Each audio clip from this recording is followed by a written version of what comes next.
And we are live. Hello everyone. Good afternoon, good Saturday to everyone that is watching us here in our stream. We are live into the YouTube Adventure Miner.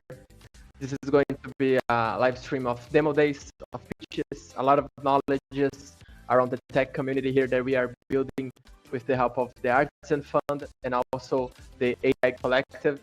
I'm so glad to be here today with us. And speaking about the Artizen Fund, we have here Matheus Pagani, the CEO of Venture Miner. Hello. What's up, Matheus? How are you doing today? Just jumping here to see what people are building. Yeah. I'm very happy to have you here today. And what bring you here? What are the thoughts for the event today? Your expectations? I told you guys we were ordering pizza, so I came. So the pizza will be sent later the event. Okay, it's just an emoji of pizza. You need to choose between. Come on, got a vibe called that, right? Well, thank you all for joining me today. I'm going to do a quick presentation about Artizen and a little of Alpha, of why we are partnering with AI Collective and why people are here today.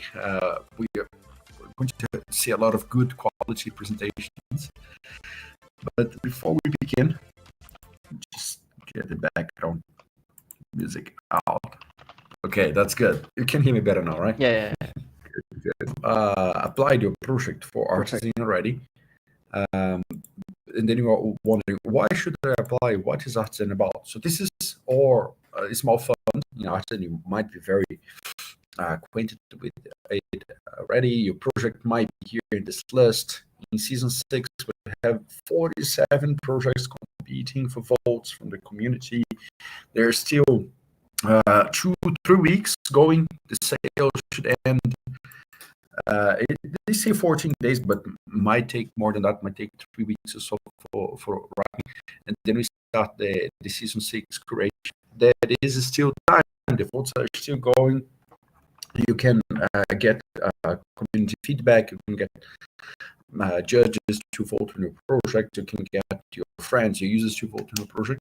And the idea is that the top 5 from community votes are going to be curated for receiving part of this match funding. So you can receive up to almost $35,000. You just need $60 more of donations here.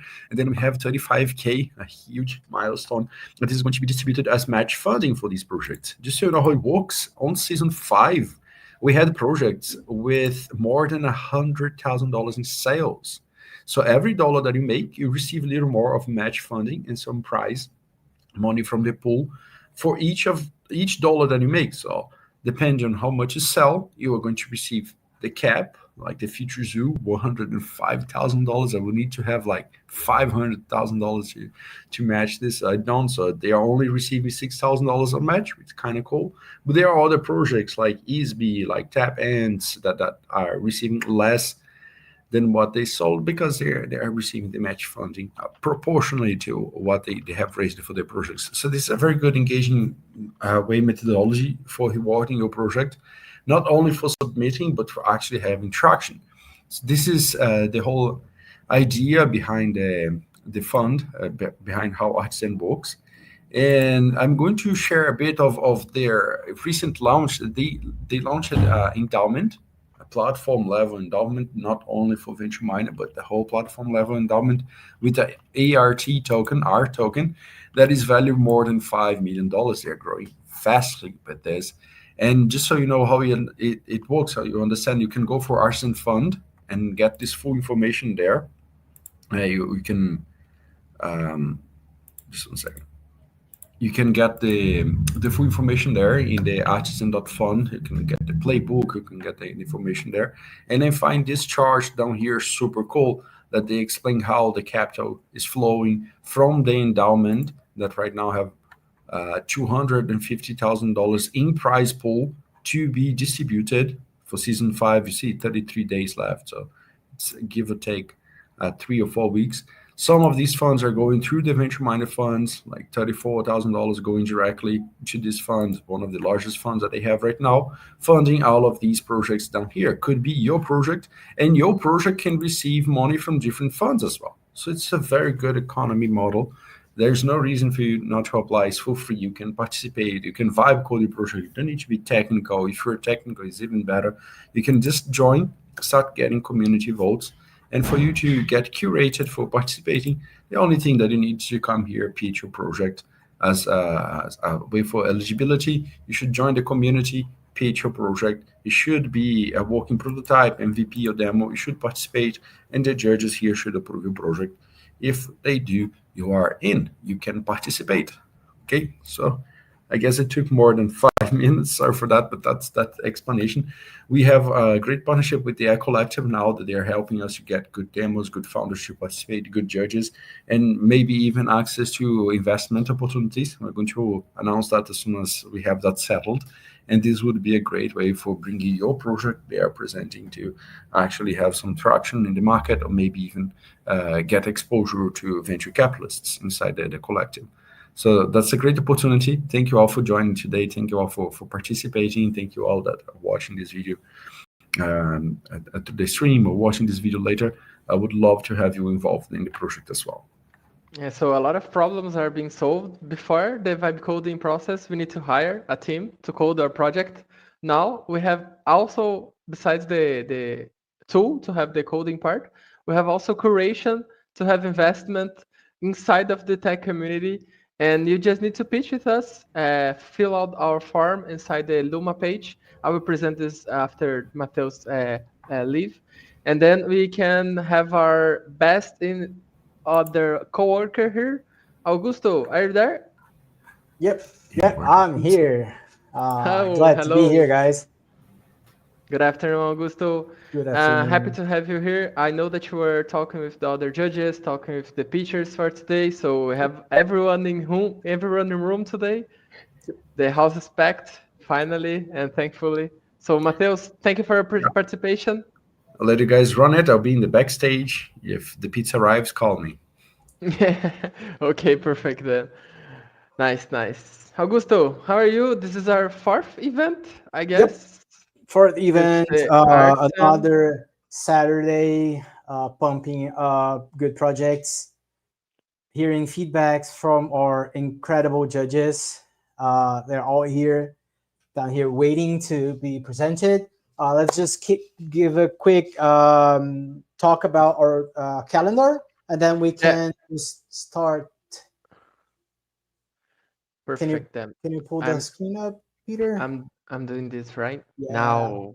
So, what are you guys talking? What is Artizen? How did I came up here into this event? I just click on the shared link of my friend. So, guys, we are here from Venture Miner with the help of Artizen and the AI Collective. And this is one of our events that we are going to do into the whole month of November. And if you want to follow us or understand what more are we talking about, you can see us into this link. I'll be sharing it onto the YouTube comments, and I will also be leaving a QR code for it. So Luma link. Yep, I can do this. And then you'll be able to follow us on these events that we are planning. Some events are interviews. We have also other demo days that are coming to us. Other events that are being cooked inside house that we'll be talking about them later this week or maybe later on this month. So if you want to see what is going on, you need to understand how this works. So I'll explain this if you are a new user. So I'll be trying to go into the onboard. You will get this link that I share into the comments area and also the QR code. And you come here into the Venture Miner Academy. Here, I'm sorry by it, but some part of the website is in Portuguese. That is my mother language. But here you need to press this button and then fill out this form with your email, or you can pass through with a Google account actually. And then you can get this builder participation that is free of charge. You don't need to pay anything of it. And then you can participate on the other events that we'll be hosting on this month and later throughout the whole calendar. So don't miss out, okay? We have also a lot of videos regarding Vibe Demo Days. We have interviews into our YouTube channel as well. So if you want to see more about like tech community, if you want to see more about AI, how to vibe code or understand better how the technological world is following up with AI, you can follow us into the YouTube. And thank you to Artizen and to the AI Collective to make this happen. We are very proud to have you guys with us. That's it Awesome. for Yeah, me. thank you, Peter. Our calendar is always packed with great events. So let's bring up our judges and give them a warm welcome. So we have Anshu, we have Raman, we have Deepak, and we have Div. Awesome. Thank you guys for being here. Welcome, welcome. It's a pleasure to have you guys here with us, judging this great projects. If you guys want, you can introduce yourselves. Just a quick introduction so everybody can get to know you guys. Please, Anshu. Hello, everyone. My name is Anshul Sharma. I'm customer success technical leader at Cisco. I work on AI adoption and AI sentiment analysis, and I've been working in the industry for over 18 years. Really excited to be here and seeing all the innovation in action. Awesome. We have May joining us here today as well as our last judge of this slot. So, Div, please introduce yourself. Hey everyone, I'm Dave. I work as a data analyst at Datadog. I've been working on research projects at Datadog, and we publish like blog reports and stuff. I'm super excited to see what people have been building with AI. So thank you once again for inviting me. Happy to be here. Deepak, please. Hey, Augusto, thanks. So, I am Deepak.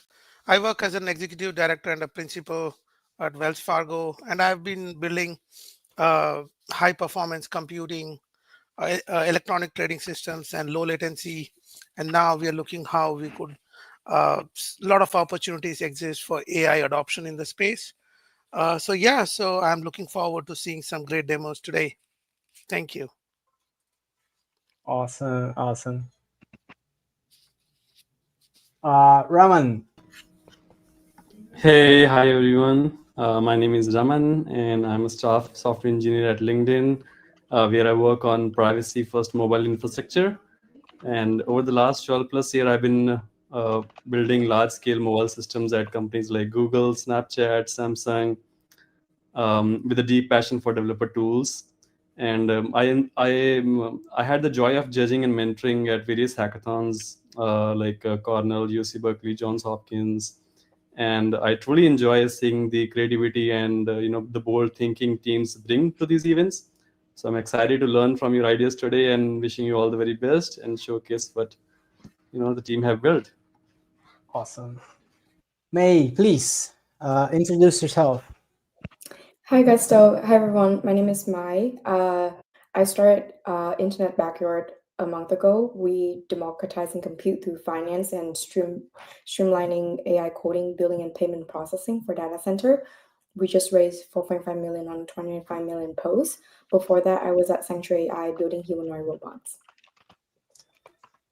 Awesome, awesome. So here are our judges. Thank you guys for being here. It's a pleasure again to have you judging this project. And now we can introduce our first presenter, right, Pedro? Yeah, perfect. I will move your guys to the backstage area again, so we meet again soon. And then today we have some pitches, some projects that are being shown. Gideon will come up first. So, Gideon, are you there? Are you listening to us? Yes, I am. Hi, everyone. GM, how are you today, Gideon? I am fine. How are you? I'm fine as well. So, Gideon, talk about a little about yourself. Present how did you came up with some technical, if you have technical background or if you don't have, and then you can start up your presentation. Okay? Yeah. So my name is Gideon, and I'm a software engineer, kind of a software engineer with AI, and I started getting interest in the Web3 field, and I'm a big movie fan. So I started combining both, and I built Movie Meter. So yeah, Okay, okay. You know, I'm seeing that you have already sharing your screen. So if you don't mind, I can pull up into the yeah, stage area so you can start up. Okay, so we have 10 to 12 minutes so you can pitch, and then we move to Q&A panel, okay? all right. Yeah, Thank you. so hi everyone, my name is Gideon again, and I built Movie Meter. And what Movie Meter is a platform to rate and discover movies and get rewards for doing that. So we know everyone loves movies, and what we are doing, I'm trying to do at Movie Meter is to combine and gather everyone who loves movies, whether it's Bollywood, whether it's Nollywood, whether it's Hollywood or anything. We gather all of them, and yeah, and we found a problem. What we found is that the movie rating system is broken. So companies like IMDb, Rotten Tomatoes, they make money off of people's ratings and then people's reviews of movies. But the people themselves who help them make that money, they don't get anything in return. And we feel that is unfair, and that's why we built a better way. We're able to rate movies and TV shows, and we're able to watch trailers, check out movie news on moviemeter.io. You can comment on films, and whilst you are doing that, you earn rewards in CLO and then good dollar tokens. And then the cool feature that I like the most is the AI recommendations, and I'll show you guys in a bit. And we also have a leaderboard, and we have a watch list. Also, you're able to add movies to your watch list, and then later find a way to watch it later. And um, yeah, this is the market size we are trying to capture, and this is the team behind it. So I'll go ahead and actually show you how Movie Meter works.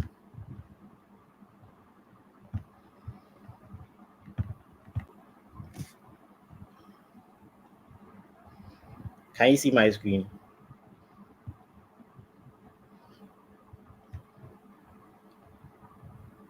Yeah. uh, yeah, so this is the landing page. um Here you can see people who are already helping us, and then some a bit of stuff telling you about Movie Meter and then how it works, and then some frequently asked questions. And then when we go to the explore page, here you can see a bunch of trailers where you can watch. You can see some recently voted new releases and some articles that are featured here, and then some stars that are trending. And we'll go ahead to the movie voting side. And here you can see a wide range of movies that you can vote on. And then what we do is every vote is on chain, but it is abstracted, so you are not paying for gas fees. Gas fees are already paid for. You just need to just hit yes or no if you like the movie. And you can also see on the detail. When you hit on the card for the movie, you see a wide range of details about that particular movie, and you can also comment on it and rate. Yeah, so that's how it works. And there's also a button on the top right corner for on the movie where you can add it to your watch list, and it shows here. So every movie you add here shows here in your watch list. So you're able to actually watch it later if you want. Yeah, so if I want to vote, I just hit yes, and it processes and votes on chain on Celo. And there's also a TV shows side where you see a wide range of TV shows, where you can also vote the same way, and then also add them to your watch list in case you want to store it and watch later. And this is the feature I like the most, the AI movie recommendations, where you can just, let's say you have a nice date with your girlfriend and you want a movie to watch. You can just tell it your preference. Maybe you like Superman or Superman, and then you tell it, and then you get recommendations. It will give you recommendations based on your preferences from our database. And whilst you are doing all that, you are earning rewards. You are earning points where you can redeem in crypto. And there's also a leaderboard side where you get to um, track all of your position, and then whilst you are doing that, you earn rewards. And so that's how Movie Meter works. And yeah, please vote for Movie Meter on Artizen. Thank you, guys. Wow, thank you. Great presentation, Gideon. Are you there with us? I guess you lock your camera. Yeah. Okay. Great presentation, Gideon. I will move up the judges for the Q&A now. So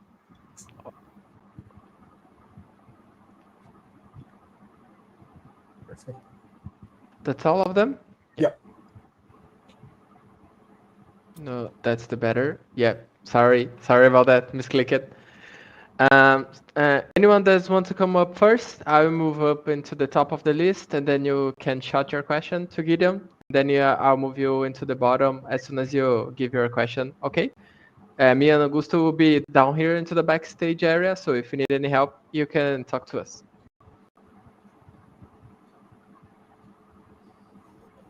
Hey, hi, Gideon. Very nice presentation. I have a question. Yeah. So which specific market or geography are you planning to penetrate first? And the reason because like high quality reviews come often from local audience familiar with the movie's culture and context. So how will you ensure location relevant reviewers? Yeah. So I'm currently in Ghana. So I'm targeting the African markets, specifically the Ghanaian markets first, and then later move on to a wider audience. I see. Do you have plan to like pull in reviews from other sites as well, or you're gonna just be using the reviews on your sites only, and then how you would have people from your location to review on your site? No, I currently don't plan on adding anything from any other sites, and we currently have I should have mentioned, but we have a 50,000 community. We talk about movies, rate movies on Telegram. So kind of like doing the same thing we do on there, but like on moviemeter.io. So I don't plan on bringing in any other reviews from any site. Every review should be done on moviemeter.io. I see. I see. Okay. Just one more question. Like, what's your money model? Like, how you mentioned that on other sites people were not getting credit for their reviews. So how you would make sure that on your site people are getting credits, and how they are getting the credits? Like, what's the money model here? So we track every rewards, every rating, every vote, and every review using blockchain technology, and we reward you with crypto. How we get our money to reward you? We get all the, how IMDb sells those reviews to movie studios and they use it for things like marketing, right? But they don't give the people themselves who helped you generate that reviews and ratings. So when we do that, we sell it to the movie studios. They use it for what marketing or anything they want to use it for, and we give part of that to our users as well. And also the free AI recommendations feature is paid. So Hmm. I see. And are you selling the reviews to IMDb as well? No, no, I don't think they'll buy it. But if they'll buy it, it's fine. Okay. Yeah. Other judges, please feel free to ask questions. Yeah, I thank have a you. question. Sorry. Yeah, go on. You want me to go first? Yes, please. You go first. Yeah. Okay. I have a question. Most movie they actually have review and feedback during the premiere, internal premiere. So they most likely already have feedback on customer experience, user feedback. Why would they wait until the movie already come out to commercialization to purchase more feedback? Well, so we put movies there not after they've been released. Movies that are even before they are released can be put there as well. So I don't know if that answers you. Movie pre-release, how would you purchase pre-release movie? Because movie studio have exclusive distribution rights. Yeah. So they are not watching it. We are not distributing it, right? What we are doing is to just let you rate on them. So maybe before the movie gets out for distribution, or even after we put it there, what you do is to rate it. If it's a nice watch, you are done watching, you come and rate it or comment for rewards. So we don't actually show you the movie, but then we ask for your taste in that movie. So do you purchase pre-release movie? We don't purchase any movie. So what we do is we just put it on there. You rate them whether it's a good watch or not. But how would they rate it if they haven't come out? You said that you want to sell feedback back to movie studio, and that would be really beneficial pre-commercialization, but the customer can't rate it until they have access to it. Yeah. So maybe in future we would find a way to actually get a license and find a way to let people watch as well. So we put it on there and then tell you to show you where you actually watch it. Maybe you pay for it and then later you come back and come and rate it. Okay, thank you.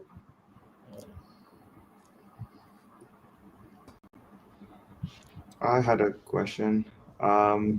So is there any particular reason for choosing a yes/no kind of style rating versus the more traditional 0 to 10? I believe like I could like a movie okay, not love it, but still recommend it. Yeah. I So mean, what I want us to do in future is to convert those yes or no votes into kind of like scale it into 0 to 1, 0 to 10 ratings. So yeah, it's probably it should be next. Yeah, but the yes or no votes is quite easy. That's why it's quite easy to for someone to just tap no and tap yes, and then also track that's using blockchain as well. got it. And for the funding part of it, do you expect to like the rewards that you're giving your users, do you expect to receive those from, I guess, like the studio who's producing the movie, or is that the plan? Yeah, yeah. Gotcha. Thank you. That's all the questions I had. I have a question. Deepak, go ahead. You were going to Oh, ask a question before okay, us. thanks. So yeah, thank you, Anshul. So my question are, have you looked at your competitors? Are there any similar product in the market, and how you differentiate yourself? Yeah, so I think my main competitors should be IMDb and Rotten Tomatoes, and what they are not doing is what an addition to Movie Meter. So they are not actually appreciating the people who are keeping them in business, and that's like the main reason. Someone it's always somehow will want to do the same thing they do when they get something than to just do it on raw for you. Right. So that's what we are doing to reward those people written. And yeah. And how do you ensure the authenticity? Meaning, how do you build the trust from the movie studios on your system that these ratings have really come from people and not some bots? Yeah, so that's why we use blockchain technology. So everything is transparent. Every vote you can see on the Silo blockchain, every vote, and then yeah, so it's unable to you can't go back and then do something to like kind of like hack the system because it's blockchain. You can't. Understood. And the people who are rating itself, are they real humans or a bots? Do you do some sort of checks there? Yeah, so before you're able to withdraw your your points into actual money, yeah, we have this we use self protocol to verify people to prove your humanity. So it uses ZK technology. Self protocol uses ZK technology, where you are able to show them your passports, and then they actually approve you that you're actually a human. And then that's what we use to verify humanity for people. So unless that, yeah, you can't withdraw money from movie meter. Understood. Yeah, great. So that were my questions. Anshul, yeah, over to you. And I love movies, so this is a topic which really hit home with me. One question I had: you said you're going to pay the customers, or sorry, the users via crypto. Um, are there any plans of doing the regular, let's say, USD kind of model like YouTube has, or is it going to be crypto based? Because there might be some regulations in certain countries for accepting crypto. Yeah, so maybe the challenge, that would be the challenge, and then we need to build like a system where like it um kind of like make people in various countries be able to withdraw their money into fiat instead of crypto. So um that should be the next thing we will do. Right now, you can just withdraw in good dollar tokens and Celo tokens, but maybe in future we just create maybe like maybe an app where you can swap from crypto to fiat locally. Okay, understood. No further questions.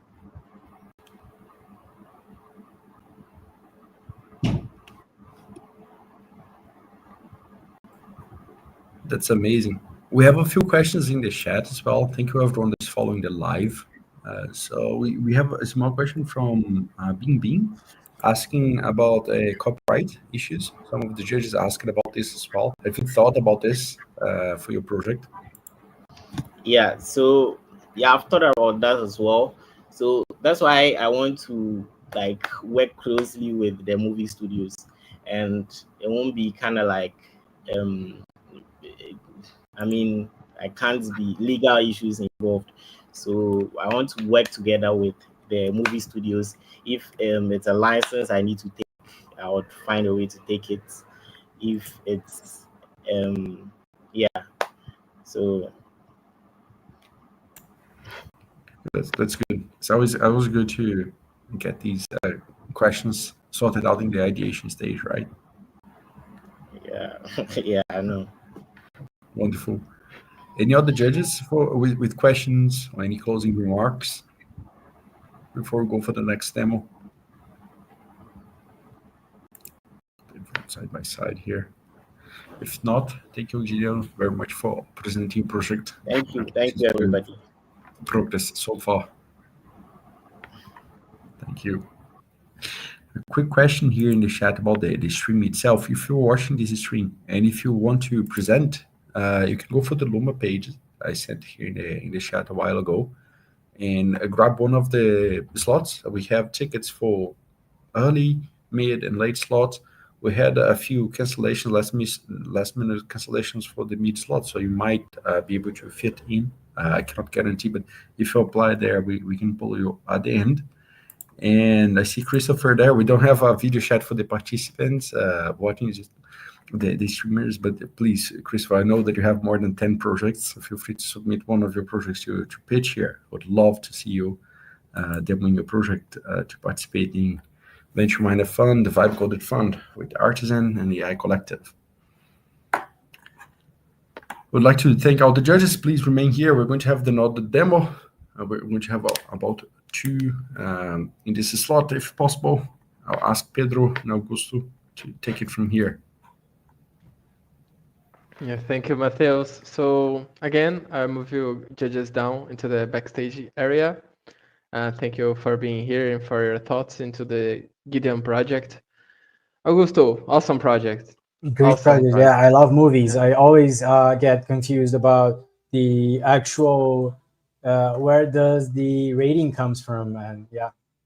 So I'm not so movie lover, but I do like the classic ones. So The Good Father, Pulp Fiction. So for these movies, Gideon could get a lot of traction to the market because a lot of these movies has a lot of thoughts inside the community, and he can go after those classics.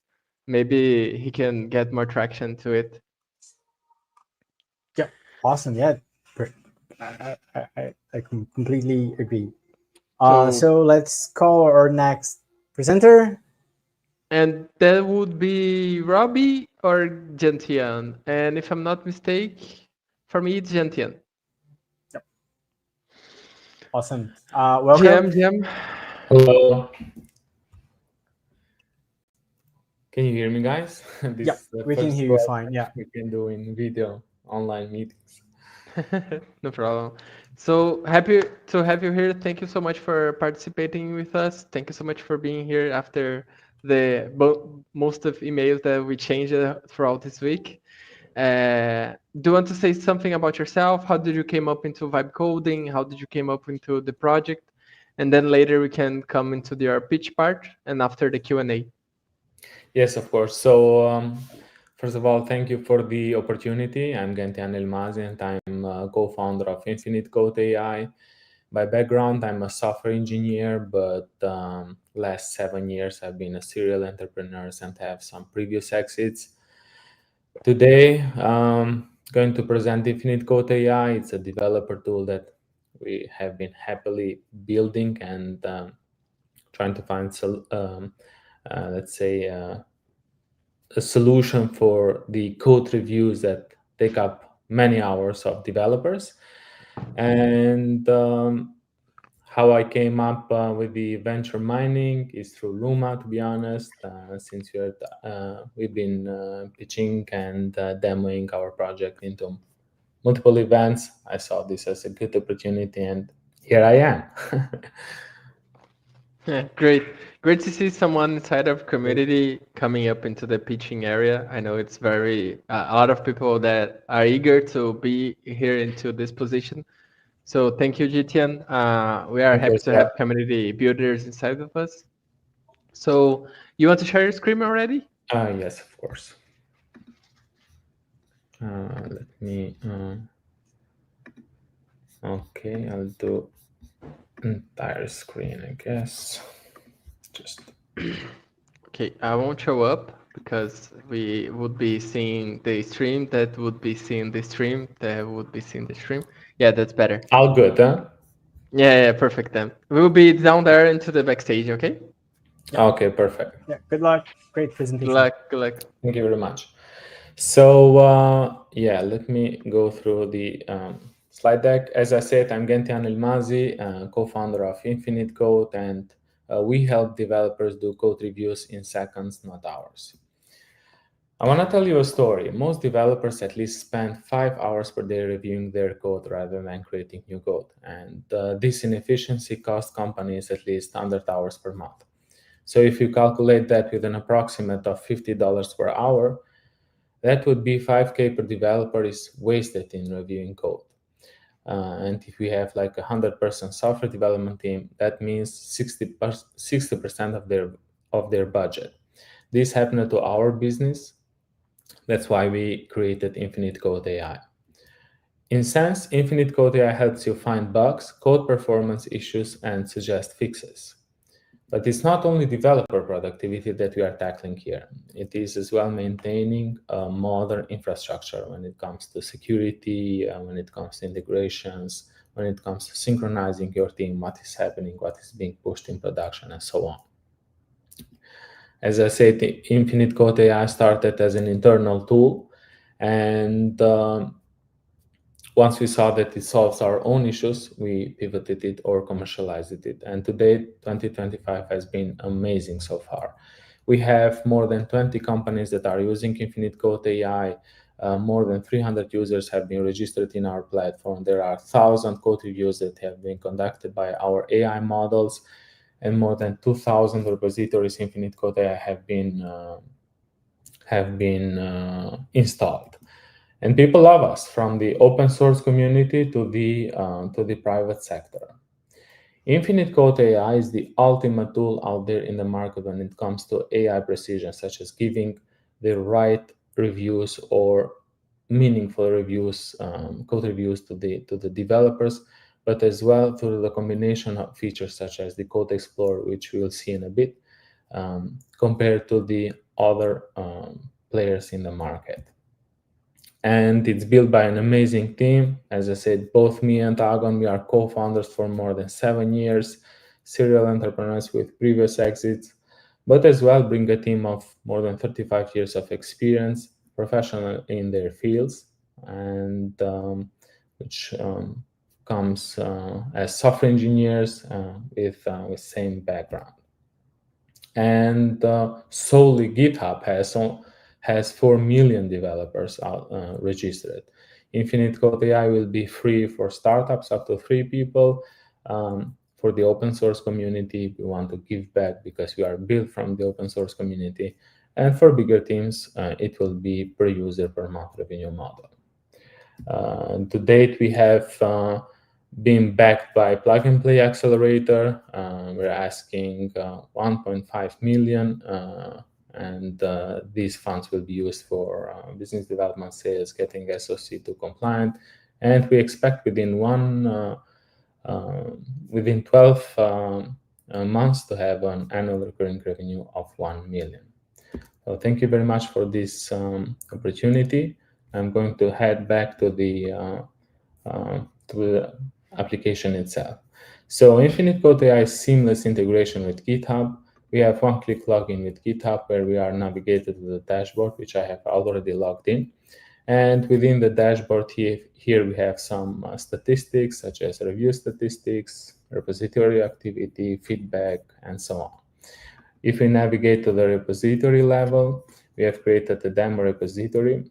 So here you can configure your repository settings. Either it could be on an organizational level, such as the general settings, or it could be individually within the repository. And you can choose, for example, you can choose models like OpenAI, AI Tone, funny feature, which you will see that roasts your code, custom instructions, code styling, because it will check as well the code styling, whether you want incremental reviews on each commit to do a review, and some developer configurations such as it will read your git ignore from your repository itself, but as well, if you don't have one, you can just type your framework, your language, and so on, and it will pull up modern git ignores, ignore custom paths, or ignore destination branches. But as well, you can upload your configuration via JSON and YAML. Within the pull request menu here, we have the list of pull requests. You can give feedback, and then we will fine-tune the model based on that, whether the feedback code review was helpful or not. And here I will navigate to this tab where we'll see a review how our AI models have done it. Now, once a developer does some Git commits, it will open a pull request, and then the AI will be triggered in this case, unless it's configured to be automatically triggered. Here we have an executive summary, a verdict, the files changed that are within this pull request, and here we have the code quality issues.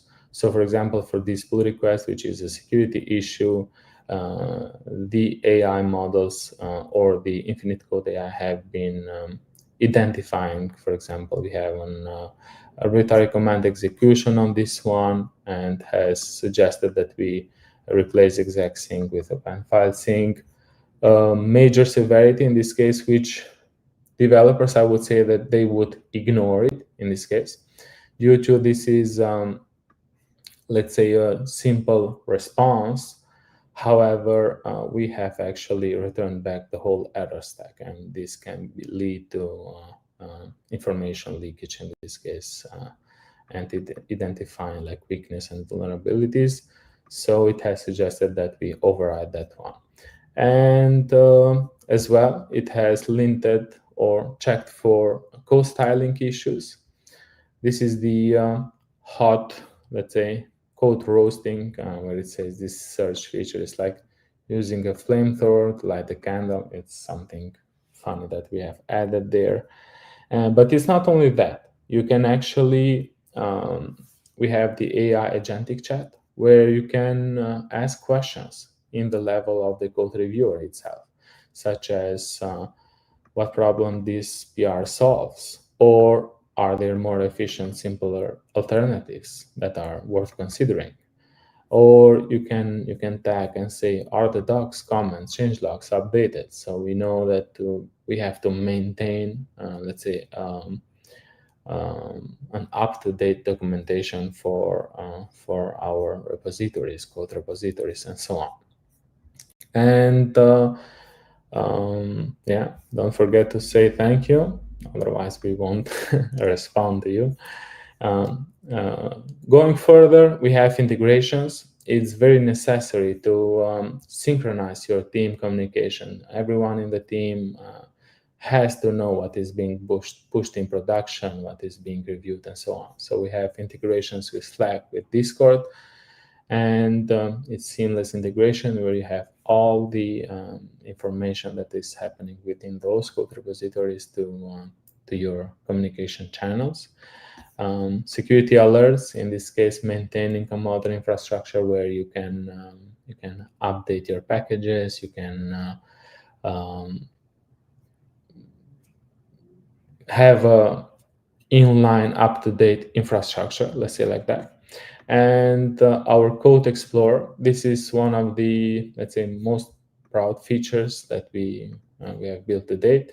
So what does Code Explorer do is you can simply use your repository, a branch, and will actually visualize your repository into a tree. This feature is quite helpful for companies like enterprises where, for example, either you onboard a new team member, a new hiring, you are switching from a project to another project, or acquisitions. Usually when enterprises do acquisitions, engineers get fired, they change jobs, and so on, and you get a bunch of code that you don't understand. So our Code Explorer helps you understand more in depth about the, let's say, the tree of the project, but it's not only that. You can do searches, and you can do actions like review file, explain file, document file, and generate tests. And here it is an example of that. Let me show it to you. So let me just minimize this one. And these actions,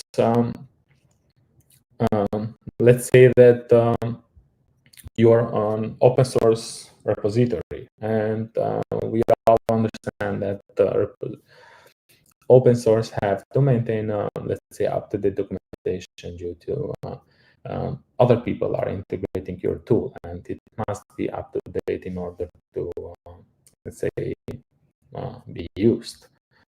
Let's see that it has documented item controller JS, the request response objects, and so on, usage examples, or let's say that you have a new hiring in this case, and that new team member, and we understand that there's an onboarding process, but we think that that's not enough, according to our experience, of course, as well, our personal experience. So you can simply ask our Code Explorer questions like, explain me this file, or what is happening here. And it will walk you through like the purpose, the concept, code walkthrough. It will give you some examples, learning examples, how you can call these functions within this file, and so on. In overall, this is what Infinite Code AI does, and currently it's solely focused on developer tool that does code reviews and much more on that. So would be really happy to hear your feedback as well. Thank you very much. Great presentation, Gentian. Are you hearing me? That's okay? Yeah, Yes. So this is for technical people. This is a full plate of ideas, and for the ones that don't like much of reviewing code. And I'm pulling up people that have expertise of reviewing code, ideas, presentations. So the judges will shut your questions now, okay? We can follow up the same idea that we did on the panel before with Gideon. So if you want to go first, you just need to unmute it, and then I will bring up here, okay? Thank you again, Gideon. Awesome presentation and awesome project also. Thank you. Hi, Gentian. This is Anshul. I come from a strong network and security background. So my question is about handling some of the sensitivity around the data, the privacy and security considerations. So how are you handling those, especially for, let's say, larger firms who might want to use your product? Correct. So Infinite Code AI actually has an integration with GitHub. We are working as well with GitLab and Bitbucket to have those integrations as well.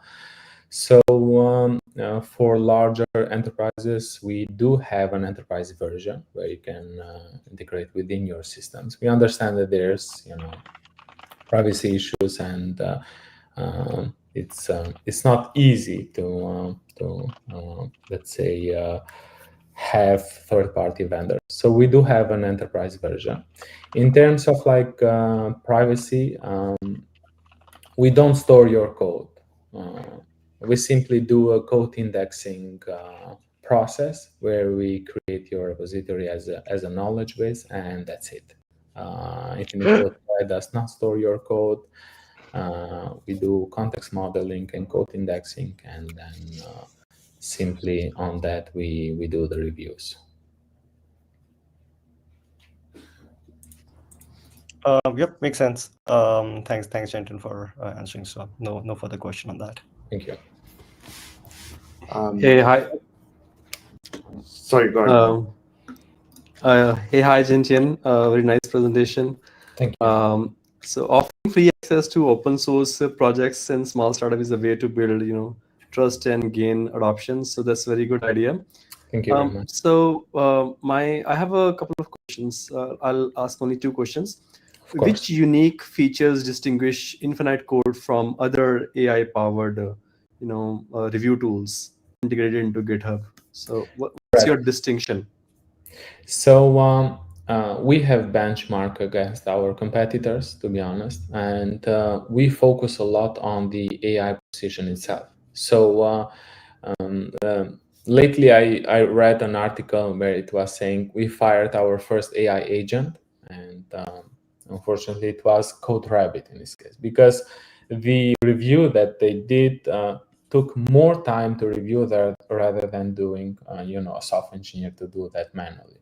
So we have benchmarked that, and we are working so that these reviews have, to be meaningful, to have some sense. Otherwise, our tool would be, let's say, useless.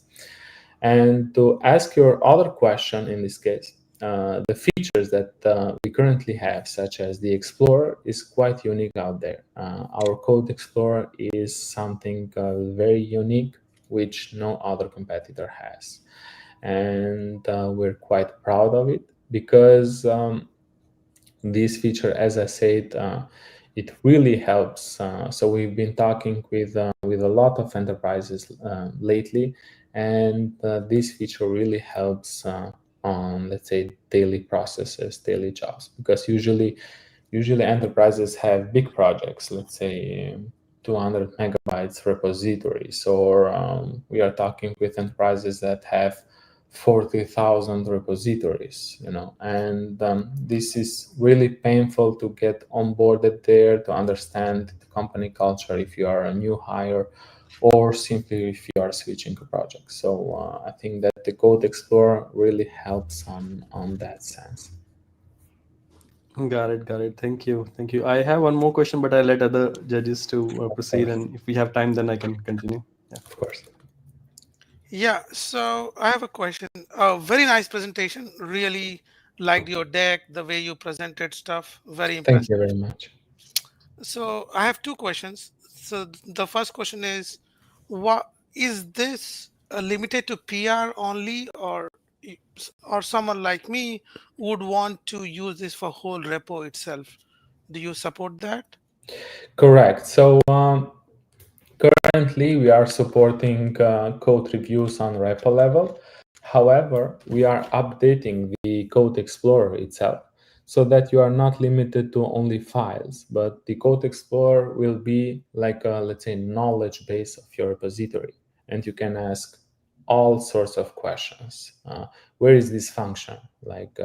You can do that now in the agentic AI chat on the repo level, on the pull request level, however, not on the Code Explorer. So we are extending the Code Explorer so that you can ask whatever questions that you might have. For example, where is the, where are the middlewares located, or how this API endpoint in this route is being called, and which controllers do they use. So we are converting your repository into a full knowledge base, and you can ask all sorts of questions related to, of course, your code.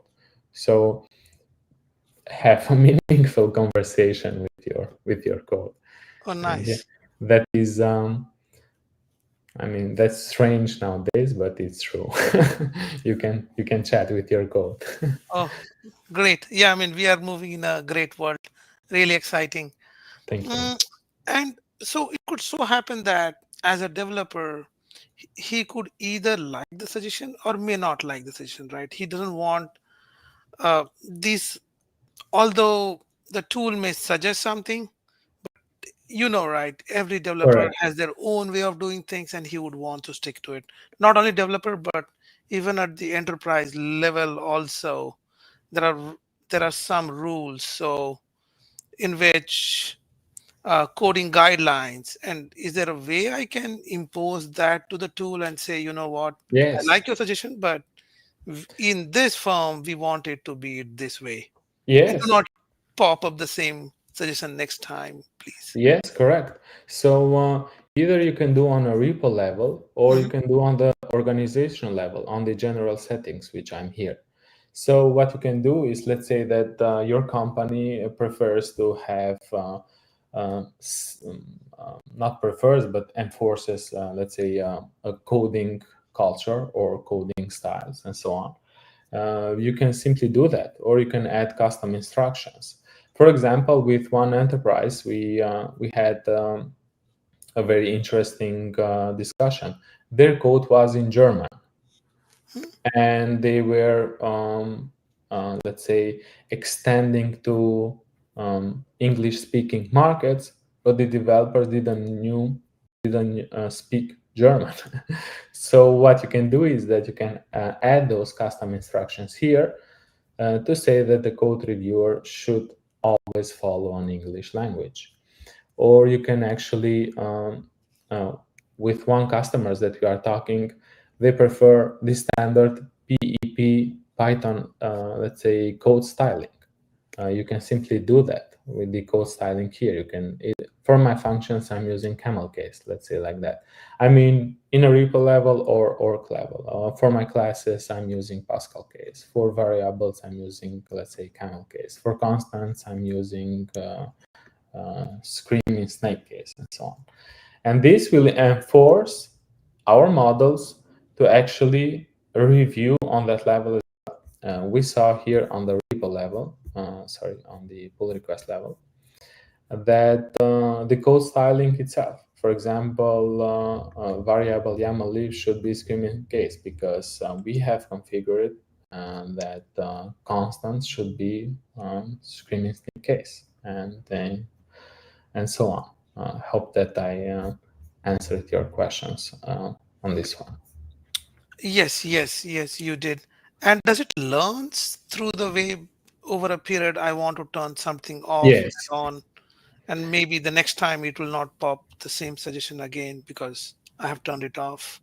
Yes, correct. So within the pull request level, here on the menu, you can actually give feedback whether the review was helpful or not helpful, and we will fine tune the models on that one. But as well on the repo level, you can simply turn it off, the pull request reviewer, or you can change your model. Let's say you want to use DeepSeek reasoning models, or you want to enforce your AR tone to be more technical, assertive, and so on. This is the configuration that we are currently supporting at Infinite Code AI. So, Gentil, I wasn't sharing your screen. If you want to answer again, if Deepak wanted to, because I realized that you was trying to show something, but we were sharing it. But now we can see your screen. Okay. No, I was good. Yeah, thank you so much. I was trying Okay. to. So without sharing screen, also I got the answers. So Oh, I'm perfect. good. Yeah. Thanks for bringing that up. But really nice, Gentian. Thank you so much. Thank you very These much. were my questions. Yeah. I had a couple of questions. Thank you, Gentian. Great presentation. Thank you very much.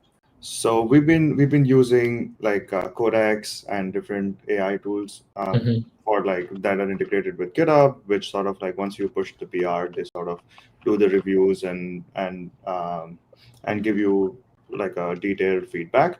So I guess I know you did mention that like when you were benchmarking, have you tried like benchmarking against Codex, for example, or like Cloud Code, which have sort of been the leading tools? Correct. So there are, let's say, multiple market players out there. Codex is going through the code reviews, Cloud Code as well.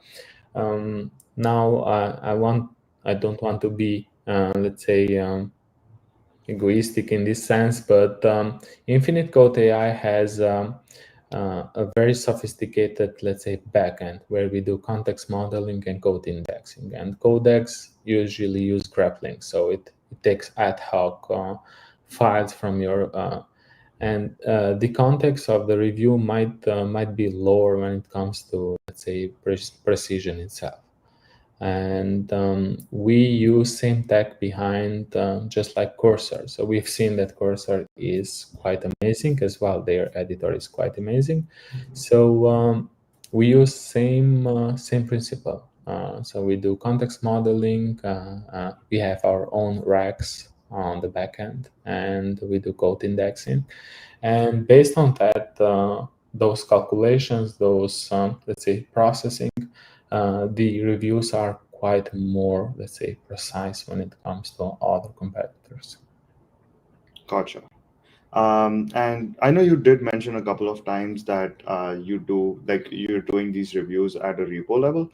Let's say, for example, in the example you mentioned about like a company having 40,000 repos, do you have an option of learning about the context from different repositories that are out there, or like doing multi-repo context understanding, looking at dependencies, Do you have that sort of capabilities right now? Not really. So we don't do cross learning between repos for now. We simply have single repos, but and then we can do fine tuning and learning for that specific repo. As I said, I don't know if I'm sharing my screen or. Yeah, now you are. You can. Yeah. Okay. So as I said, within the pull request level, let's say that for this repo, you can simply add feedback whether it was helpful or not helpful in this case, and that would mean that we will fine tune these models for your repo in this case. So no cross. Just to summarize, no cross repo learning. Only single one, and then we can fine tune based on that.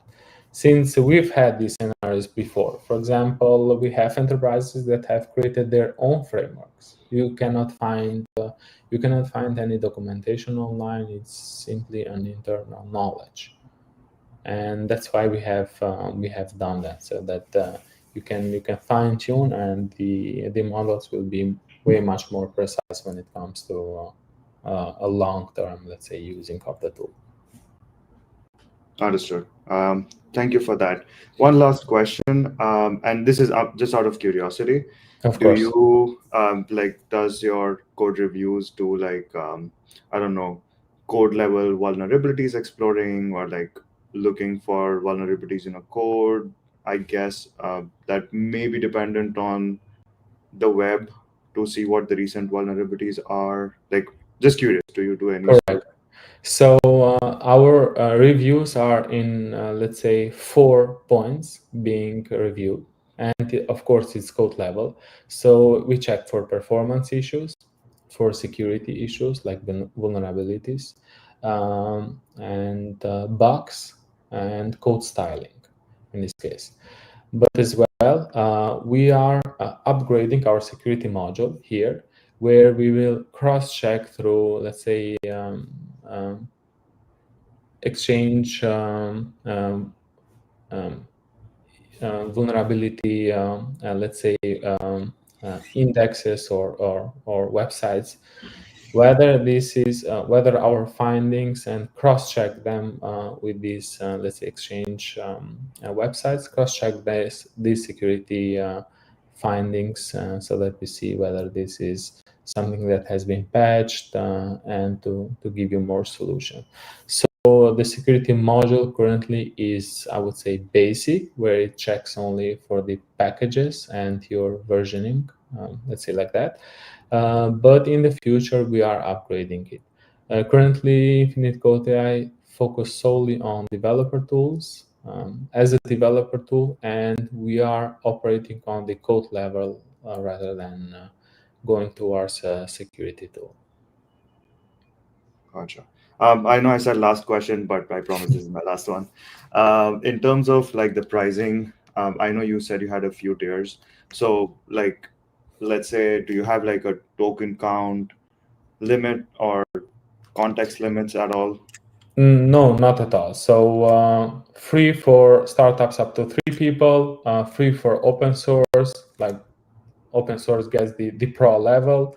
We have the light version and the pro version, as well as we have the enterprise version in this case.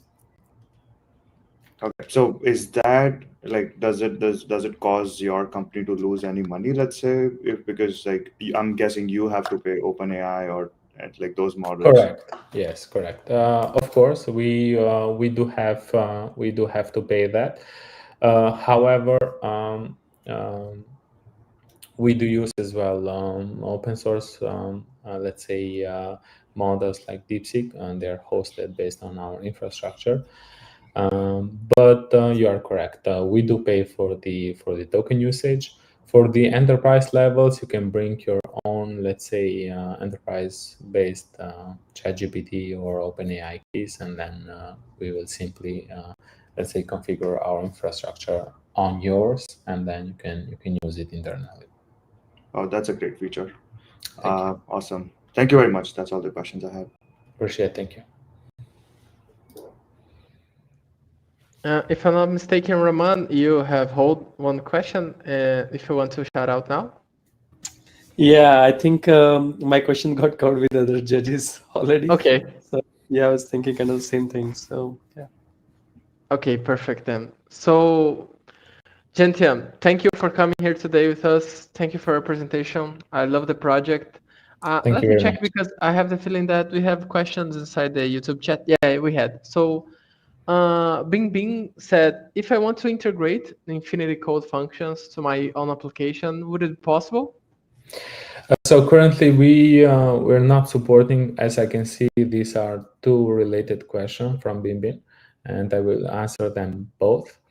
Currently, we do not support API integration. We are working to support GitHub Actions or Actions-based integration so that you can simply call in your workflows Infinite Code AI to do a review. So if anyone wants to reach out to you or try Infinite Code, we have the infinitecode.ai, so you can reach out it.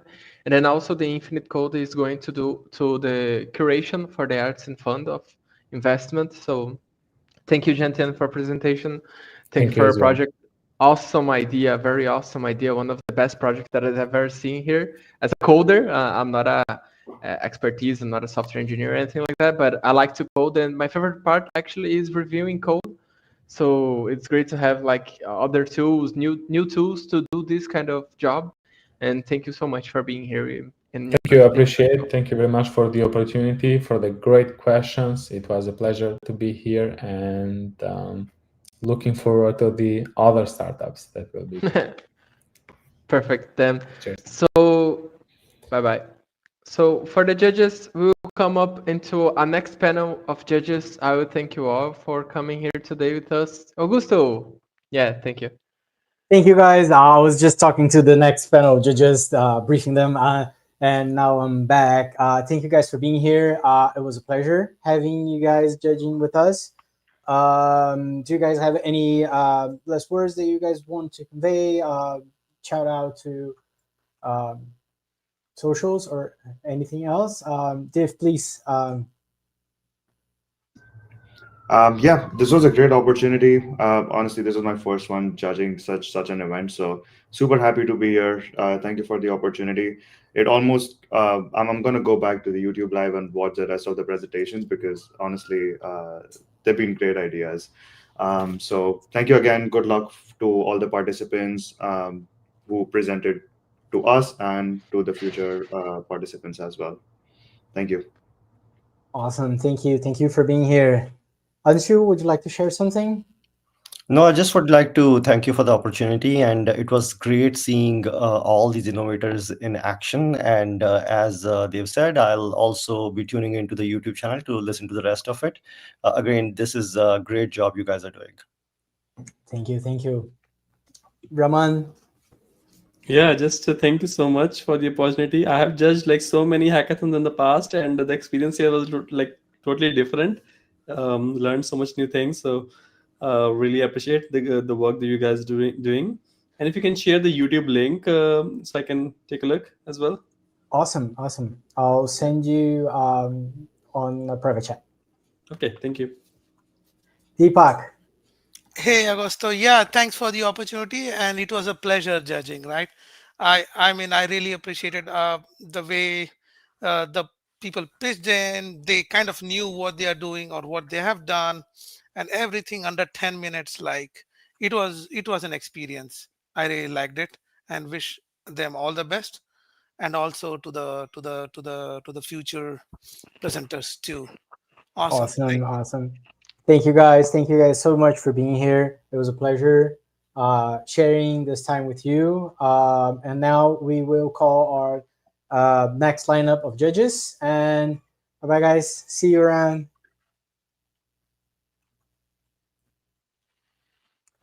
So awesome project. Awesome This review project, code layer inside GitHub, the connection that he must takes, and he doesn't. He say that it doesn't like count tokens or anything like that. So it must be context window related, which is very good for code and also creations.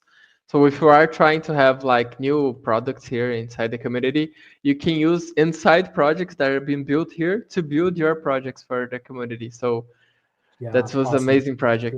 Great project. And we have a lot of great judges coming here as well.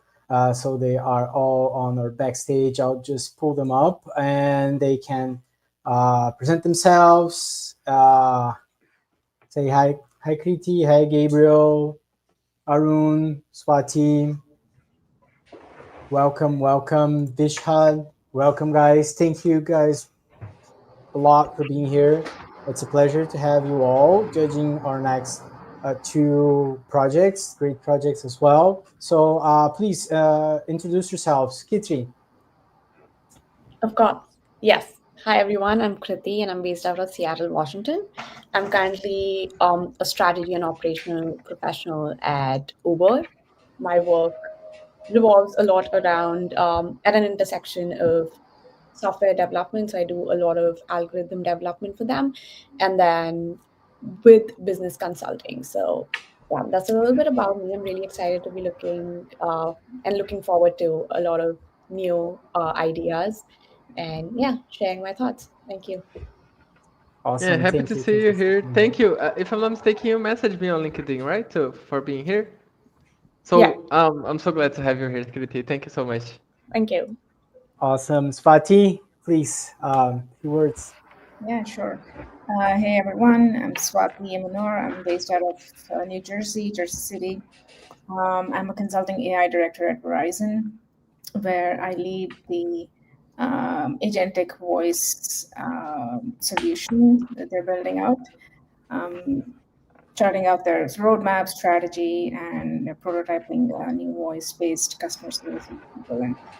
I'm excited to be here. I've done a few of these before, but I'm looking forward to doing one online. I've done a few in person. And usually these sorts of events, they give me a lot of great ideas, which I really look forward to. So it helps me learn what's the latest in the market. So I'm really looking forward to it. Yeah. Awesome. Thank you for being here. Arun.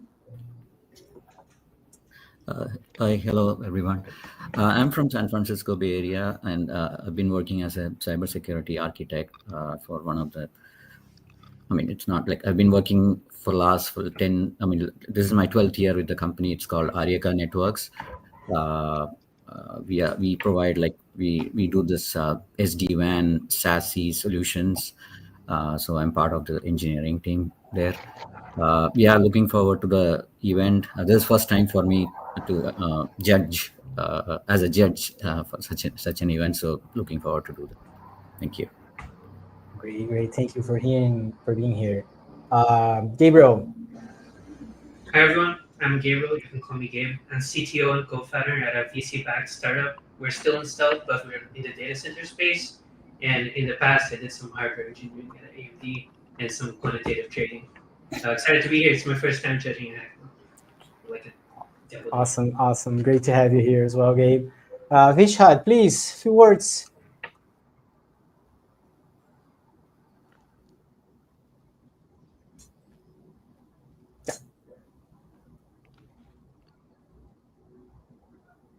Oh, actually, I'm not hearing him.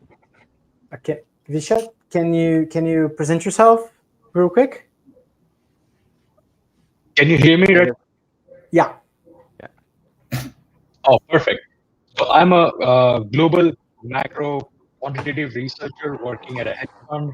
I use large language models, NLP, and AI tools a lot in my process these days.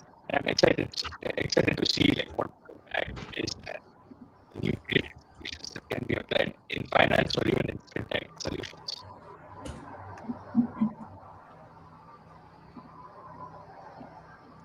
I guess his connection is not at the best, but we get the idea. We get the idea. It's a little bit choppy, so yeah. Let's. So thank you guys all for being here. It's a great pleasure to see a lot of great minds helping our projects to get better, to reach a pool of funding that's great with the Artizen Fund, and we can introduce our next presenter. So we'll pull you guys to the backstage area again, and so that the next presenter, Robbie, can give us her pitch, and then we'll call you guys up again for the Q&A. See you in a bit. Thank you.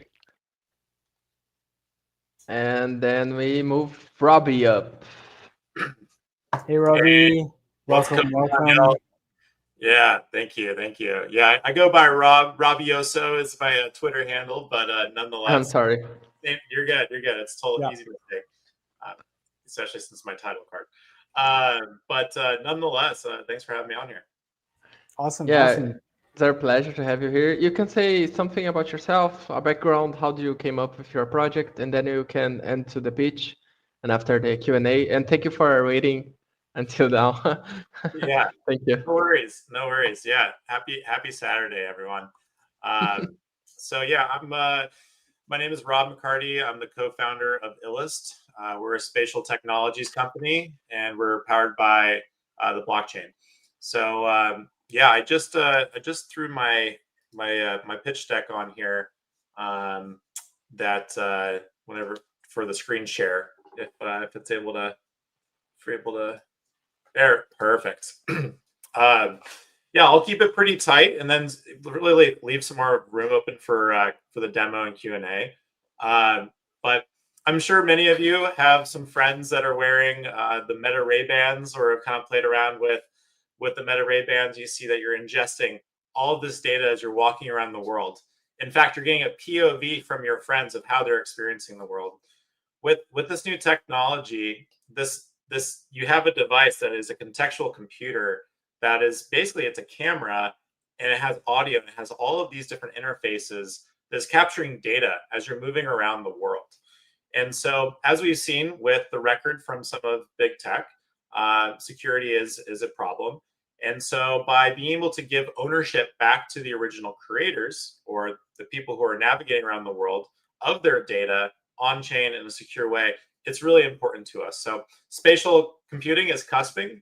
We're just kind of in the first inning of it, and we're looking to be a decentralized alternative to the existing ecosystem. So why is this all happening right now? Well, first and foremost, I mean, if you talk to most young people, they're basically amateur game developers or world creators. They spend more time on Roblox and Minecraft than they do on TikTok. So they're completely native to this 3D format. It also shows that with Gen Z specifically, they're coming into $360 billion of disposable income, and they have no bias between a digital asset and a physical asset when making a purchase. So this crossover between the digital world and the physical world is only becoming more apparent. And as we look at some of these ecosystems that were fostering creativity and creating this augmented reality canvas, such as Meta Spark AR and Adobe Aero, they decided to close their doors on those two platforms, effectively deleting artwork from millions of creators. So there's literally millions of creators who had works that were on these platforms, museums that were holding these works, different venues that were using these applications, all gone. So effectively 6 years of culture was deleted. And as we see that the digital world and the physical world is becoming more intertwined, we want to be able to create a way for us to store our culture and keep it safe. So we're trying to be the decentralized home for culture in the world. Let's see, moving along. So quick backgrounds. I used to work with Meta. Back in 2019, I helped them launch the AR product that they closed. My business partner was with Snap, one of their first creative partners, and also former Tour Visuals and creative director for Paul McCartney and Coldplay, one of my favorite 3D artists in the game. And we saw what was going on with all of the different platforms coming out. Of course, you have TikTok with Effect House, and you have Niantic's platform, and the list goes on. But they're all vying for this concept of space. But it's all going through in a very, again, siloing the data, trying to have control, and then the end users ultimately are paying a tax on these platforms. So we wanted to create something different, create an alternative, which is why we decided to create a browser, starting off as a browser-based AR creation suite, which is Illustrated today. But real quick, just some, again, more environmental factors that are going on. Just kind of like looking at the data for like AI creators who are using AI tools to generate artwork. There's over 100 million of those globally. And it's such a nascent space that everyone is becoming a content creator in one way or another. And also looking at the 20 million Blender app downloads globally for this 3D creation suite, the tools are getting easier to use. And so people are looking for more ways to be able to present, to market, to display how their creations, their passions. So and then also, of course, the millions of artists who are using AR tools, this is a space that's growing. It's growing very quickly. And even right now, when we're using mostly mobile-based AR, it's going to be a space to keep an eye on. So what we do right now is we have a no-code AR publishing suite. You can upload photo, video, 3D, animations, text, and you can geofence it to any location in the world. You can also activate murals, you can activate posters, merchandise, you can do face effects, working on implementing body tracking, the whole 9 yards. And so what we're working on is actually integrating more of the blockchain capabilities right now, which is what I'm excited to share. I'm a non-technical founder, but I gave vibe coding a shot. I went to a couple of the workshops from the team here, and it inspired me to get on V0 and get after it with some of the contracts some of my team had created, some of the smart contracts, geospatial smart contracts they created, where I was able to play around with that, which I'll share a demo of in a little bit. But anyhow, creators can do this in the browser without having to download an app, so it's really accessible for anyone. And so we've been doing this. We actually launched the first AR NFT back in 2020 with MF Doom before he passed away. We're part of Bufficorn Ventures and Orange DAO, so we've been in the Web3 space for a bit. As far as the studio, though, we just released it this year when we found out that MetaSpark and Adobe Aero were closing, and we have over 100 paid accounts, and we're generating 37% month-over-month revenue growth in the form of monthly recurring revenue. And yeah, we have a couple of revenue channels that we've really been optimizing around. But again, software as a service, it's a great business model, but where we're trying to go with this being the future spatial layer, we actually want to be switching to more of a token-based model, but we could talk about that maybe in the Q&A. So as far as what we're working on as far as the spatial contracts that we've been developing. So one is like a proof of presence. So it's like a spatial POAP, if you will, if you're in the Web3 ecosystem. It verifies where you are, where you've captured data, and it's like basically like a check-in at a location. Then we also have this geospatial registry, which is literally an on-chain cultural archive. You can be able to store and call different experiences, and it also creates a subgraph for experiences as they move around the world. So you could be able to establish more provenance for your digital assets.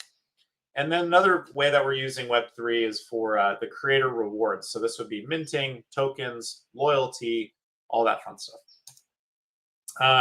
So yeah, right now we're raising $150,000 as a pre-seed to seed bridge round at a 10 million post. We've already raised 75,000 of it, so we're halfway there. And yeah, we're really trying to build this to create the next decentralized spatial internet.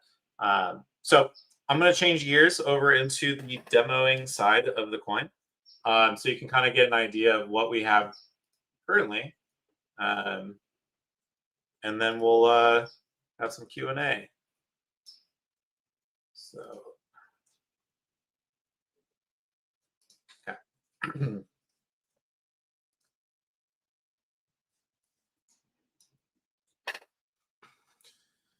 Give it a second to load up.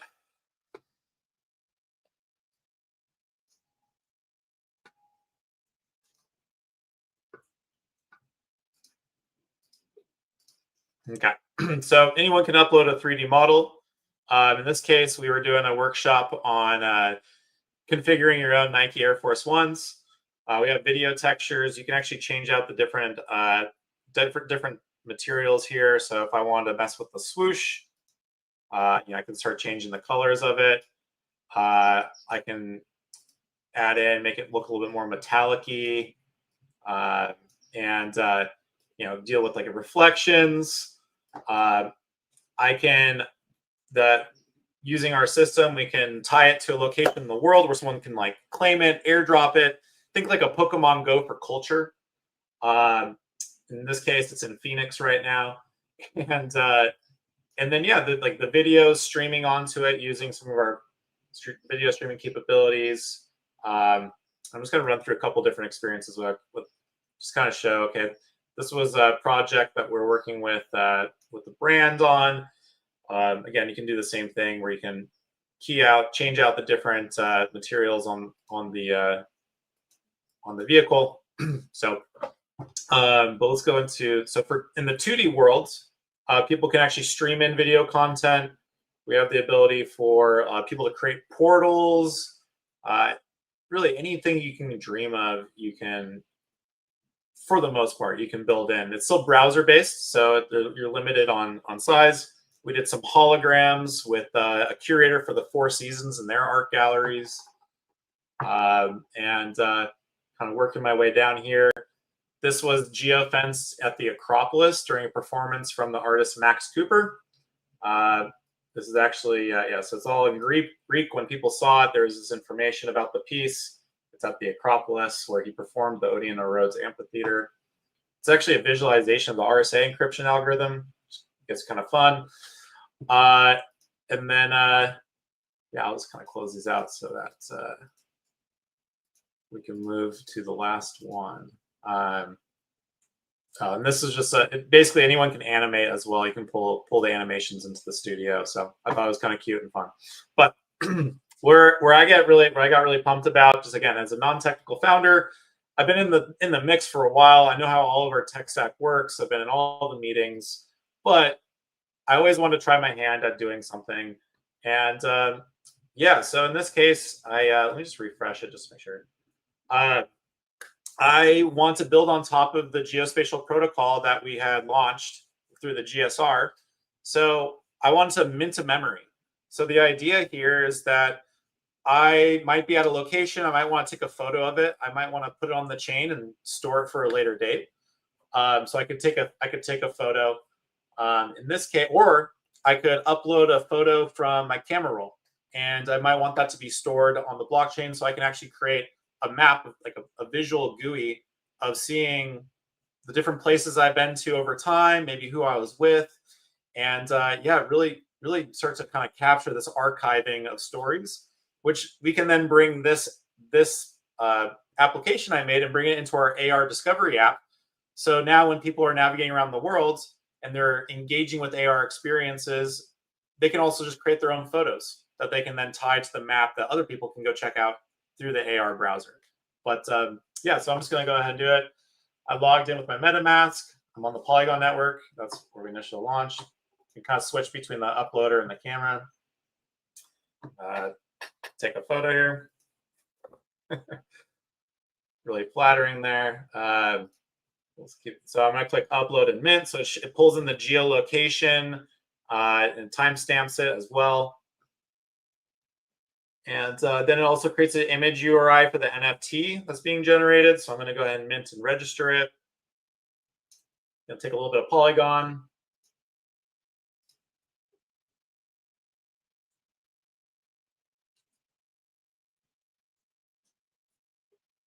And now it's placing on the GSR.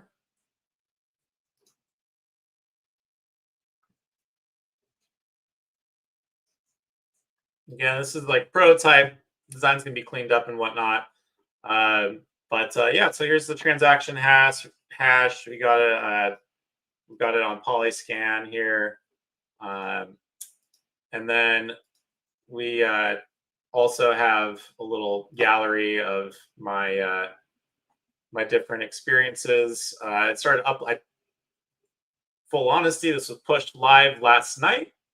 So pretty, again, very early days. My dev team was laughing, but they're like, that's actually pretty good. We're going to talk about bringing it into the mix. So, but yeah, I have a map of all these experiences. You can see also where they've been geo-anchored, and these memories can now be archived on the blockchain forever. Now we'll looking into the future, we're going to be using ZK Sync technology to also make sure that the location permissions and the things that are a little bit more private are safe for the end audience. But for now, it's a fun prototype, and it pulls into the story of what we're trying to build and the story that we're doing it. So yeah, open it up to Q&A.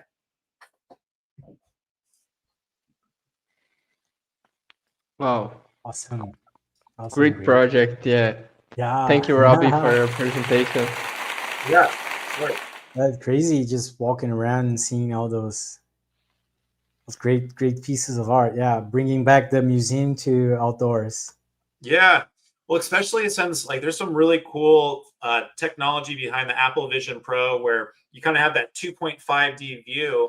So we figured, hey, like let's give people the opportunity to kind of start storing those moments so they can share it with their kids or share it with future generations, and they can kind of walk in the shoes of, you know, their family members. And yeah, it's gonna be pretty crazy as things. I mean, it's already crazy, but with wearables where they're going right now, man, we got Android XR coming out next year. We got Snap's AR platform that has Web XR next year. We got Meta's Orion project next year, and then Apple's not going anywhere. So yeah, it's gonna be a fun one. Great, yeah, great.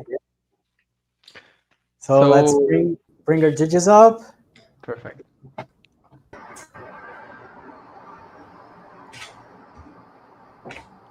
Awesome. Yeah.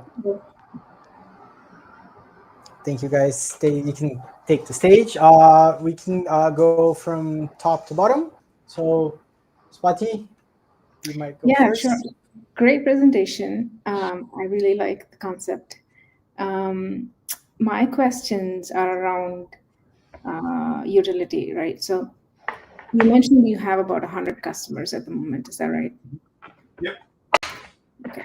Do you have any insight into how they're using this platform and what value they're getting out of it? Yeah, 100%.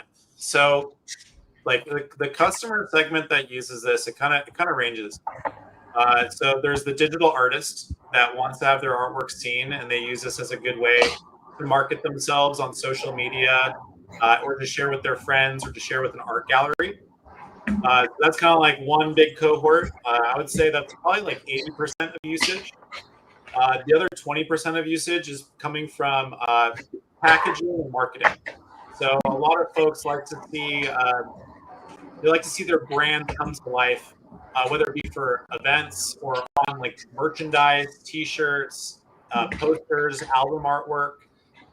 This is a really easy way for them to create like a kind of a loot box experience, because you never know what you're going to experience with something that's inanimate until you scan it and augment it in AR. So it also kind of opens up a dynamic for loyalty. So I think that's the through line, is that AR is really great at building loyalty between the artist, creator, or brands and their audiences. So the blockchain aspect of it is mainly for the royalty part of the game. That's the key value prop there. Yeah, well, it's a that's definitely a helpful component of it, and there's a lot of creators who seek it out for that reason. The reason why we're really looking at blockchain technologies is that, as I mentioned, Meta Spark, AR's AR platform for Meta, it closed down, and so all those artists lost their work. So what our kind of like moonshot project within Illust is to create a truly standalone AR canvas, so that the creator, when they're publishing to it, the actual package itself with the computer vision libraries, everything is standalone and it lives on chain, so it can run at any point without being completely permissionless. So that we're not necessarily gatekeeping if say we're like, oh, we had a bad quarter, we're not gonna, kill this product and then all these artists lose it. So that's kind of our goal and our idealism, is that this is a canvas that stays, and we can't take the canvas off the walls if an artist publishes it. Yeah, that's a great point. So that's the core ideology behind the whole thing, right? Okay, that makes sense. So at the moment, your customers, how did you acquire your customers? What was did you pay to acquire them? Any sort of insights around your cost to customer acquisition? And do you have any projection of their LTV, their lifetime value? 100%. Yeah, great question. So we started off trying to figure out who the hell our audience was through meta ads, and just kind of running different A/B tests of different content, different things. So you can do a lot with AR. There's so many different applications. So that was kind of the first challenge. And then we found that really it was artists who were like, this is what we want to use. Also the fact that there are other, like Adobe Aero closed down, which was a huge community that really kind of showed us. But so Meta was a great avenue, which was ironic because we're running ads saying, hey, doesn't it suck that Meta just rugged you on your artwork? Come check out our platform on the Meta platform. But anyways, so yeah, that was the first, and that was mostly this year. Our LTV to CAC ratio is like 3.5 to 1. Kind of teeters between 3.5 to 4 to 1. And yeah, that's kind of been, that was the main channel, but we actually found a new channel, which is just straight up through email marketing. And we found a really, really attractive way to reach customers through Behance, which is the portfolio company, or it's basically the resume for creators, Behance, and as well as ArtStation. And we actually just launched a campaign 2 weeks ago because we realized our conversions are great, but we just don't have enough money to spend on Meta. So how can we get more leads since we have this kind of whole flywheel built out? We saw like that was the place. We had 1,000 emails as a test. We got a 15% response rate from those emails in the positive. We've had 2% of the list convert, so it's already more than paid for itself. And we have, for that list, we have a target of 50,000 emails, or 50,000 3D modelers that are in that list that we've been targeting. So I'm pretty confident as far as trajectories by the end of Q1 that we should be looking at around 15 to 20,000 in MRR. And what did you say your individual CAC was? Cost. Yeah. So our individual cost per acquisition is, I think it's $75. Okay. And you don't have any insight into what value they're generating out of this platform for them to be coming back to you? Yeah, I mean, it's outside of it being a canvas, like our platform is a canvas, and they get the value of it for being able to create something they couldn't create anywhere else. Like if you're asking about ROI that they're getting for it, that depends on the quality of the artist, I guess, sometimes. But then again, we're trying to be proactive, and that's something that we recognize is like, if I'm going to invest in new technology, how am I getting a return from it, like without being too pragmatic? So we've been doing we built a whole community and like education series, and we've been inviting brands to talk. We do open calls for brands to like ask for artwork. We've been doing different ways to like show artists how to pitch their artwork using AR and using our system. So we've been really focused like intently on education because it is a new medium, and it's one of those mediums too that you got to show, you can't really tell. Yeah, absolutely. Great work. Thanks. Thank you.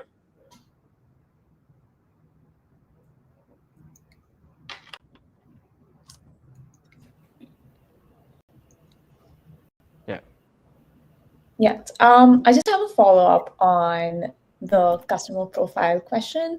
Yeah. And actually teaching them, because of course this is very new for them. This is a new technology in terms of the use case they get out of it, right? Do you see a lot of your customers kind of come and start using your product through these educational workshops, or do you also see a lot of interest outside of it? Yeah, no, that's a good question. So everyone that signs up into the ecosystem, it really is, excuse me, at this point, in the beginning, it was just like pushing the boulder up the hill from the beginning. And now that we have because they're creators, they're building, they want their artwork to be seen on social media. So now we're starting to kind of get a little bit more of a network effect where their friends are now seeing it and like, oh, how'd you do that? And we have some folks that are like really just, man, just really, really humbling, just like kind of benzelatry and just getting our product out there into the hands of their friends.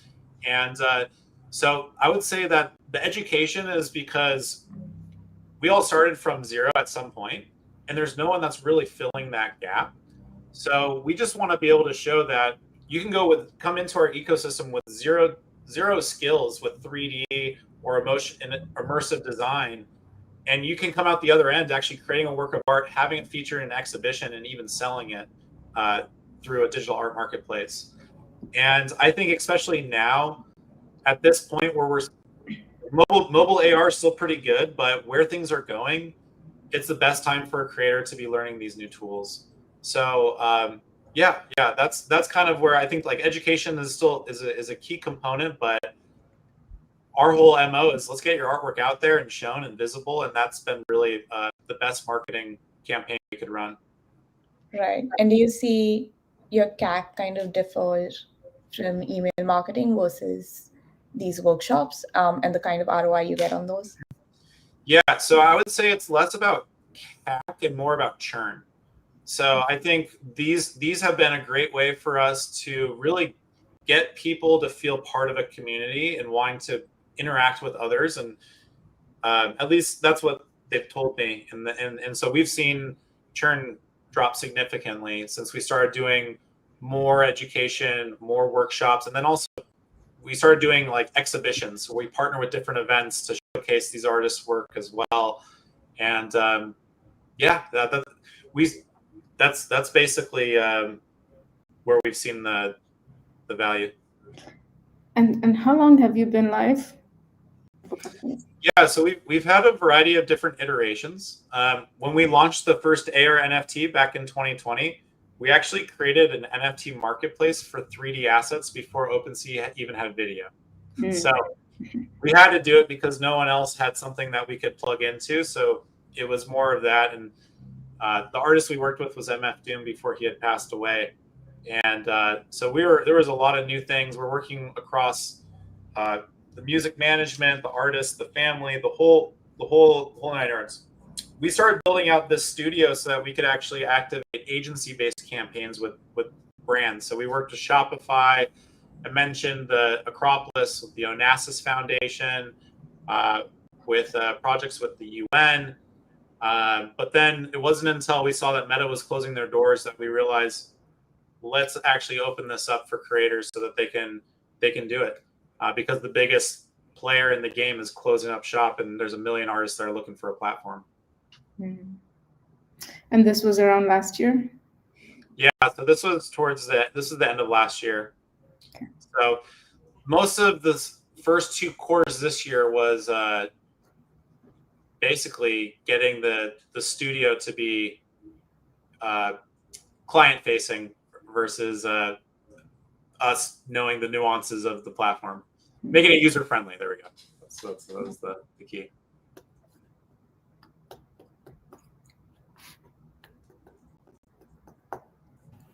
Can you hear me? Yep.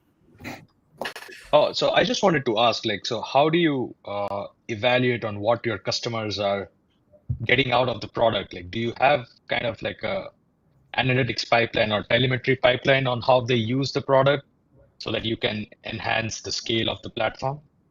Yeah, that's a really good question. I mean, I think at this point we don't have the processes in place that I'd like to see. We could always do better on that side. Right now, we're going off of mostly like forms and surveys and kind of more like a little bit more raw, less automated. But outside of that, and then cross-referencing with Google Analytics to kind of create a proxy for that. We but that's not a field that I'm more of an expert in, so I'm super open to ideas, because I think as we go from the first 100 to the next 1,000, that's going to be really essential for us. So I'm super open to a chat if that's an area that you're proficient in. Yeah, no, I have some ideas. Like we can chat. Like I had also one question. So, what would you say is like the most differentiating feature about your product, apart from the fact that the studio has a blockchain feature? Like, do you have like what are the competitors in your space, and like where does it stand among them? Yeah, 100%. So every other AR platform that's out there is a Swiss Army knife of features and all the things that you can do, which is amazing. But at the same time, it's super intimidating for new people coming into the space. So we've really just, after we kind of got the early insight that digital artists are the ones that really gravitate towards the platform. Granted, we make more money from agency relationships, but by focusing on making the toolbox as simple to use that someone can go from zero to first AR experience in the world they can share with their friends in 5 minutes, that's our pocket of no one else is doing that. So that's why everything just reinforces the creator, the simplicity of the platform. Granted, we could always be easier. Like I'm trying to make the platform as simple as possible. And especially when wearables come into play, we actually have something that's even more real time. But for now, I would say we're probably the simplest. If someone's going to start from scratch, they start with us. But understood. My business partner has 20 years plus experience with Cinema 4D, and he's like, I need the studio to do this, and it does it. So yeah. No, thank you. And like last question, like we unfortunately had all the time with Robbie for now. Yeah, no worries. Yeah. Robbie, thank you so much for your pictures. Judges also, thank you so much. We'll have our next presenter coming up next. So any last word, Robbie? So anyone can find you and your project? Yeah, for sure. I would say everyone is an artist, and the world is yours. Perfect then. Very concise. Robbie, thank you so much for being here with us in this Saturday. I will get you down into the backstage area. As also the other judges, you'll be able to be judging into this panel again. So I will make the next presenter coming up here right now. Perfect. You are muted. Hello, everyone. My name is Peter. Yeah, thank you so much for coming here with us today. I'm sorry if I made you wait a little bit more than we expected to do. I know you're already. Thank you for coming. Hi. Yeah. So, can I take the stage?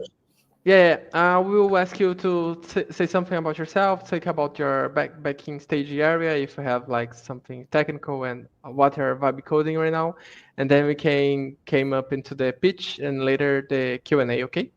Okay. So hello everyone. My name is Gunnhildur. I'm originally from Iceland, but and I graduated from Harvard this spring, and now live in New York. And I'm an experimental vibe coder. I first got into vibe coding through Mateus. Actually, I did a hackathon, like a one-day hackathon, and just decided to continue working on the idea that I was working on then.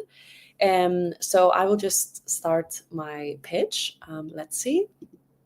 So share screen. Perfect.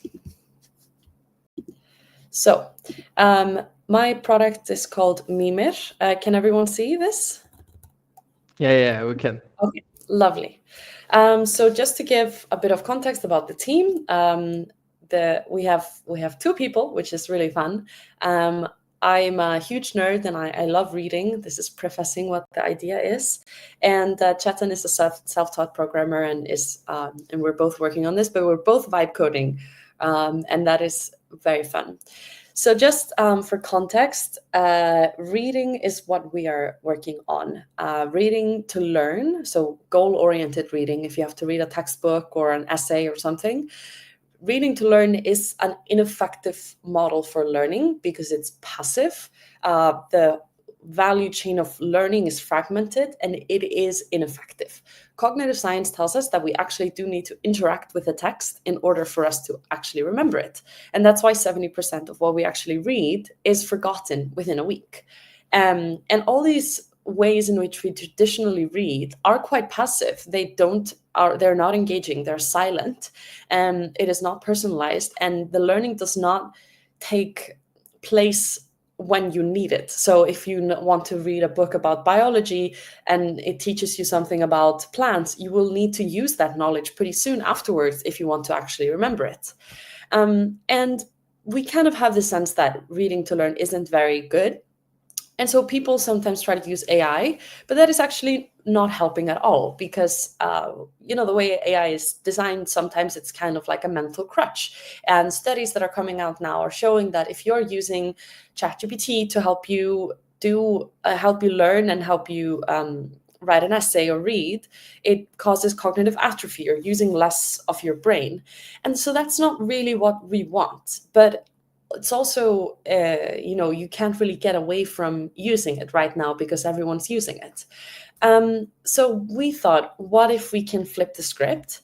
And what if we can use AI to build cognitive capacity and learning outcomes from reading? So we are designing Mimir, which is an AI native reading platform with in-context tools that build deep understanding and interactive reading experiences. So the way I like to explain it is, imagine if you are reading next to an Ivy League tutor. You would want to probably, as you're reading, you would want to ask them questions about the text. What does this mean? Can you explain this concept? You would also want them to ask you questions, so to make sure that you are actually understanding.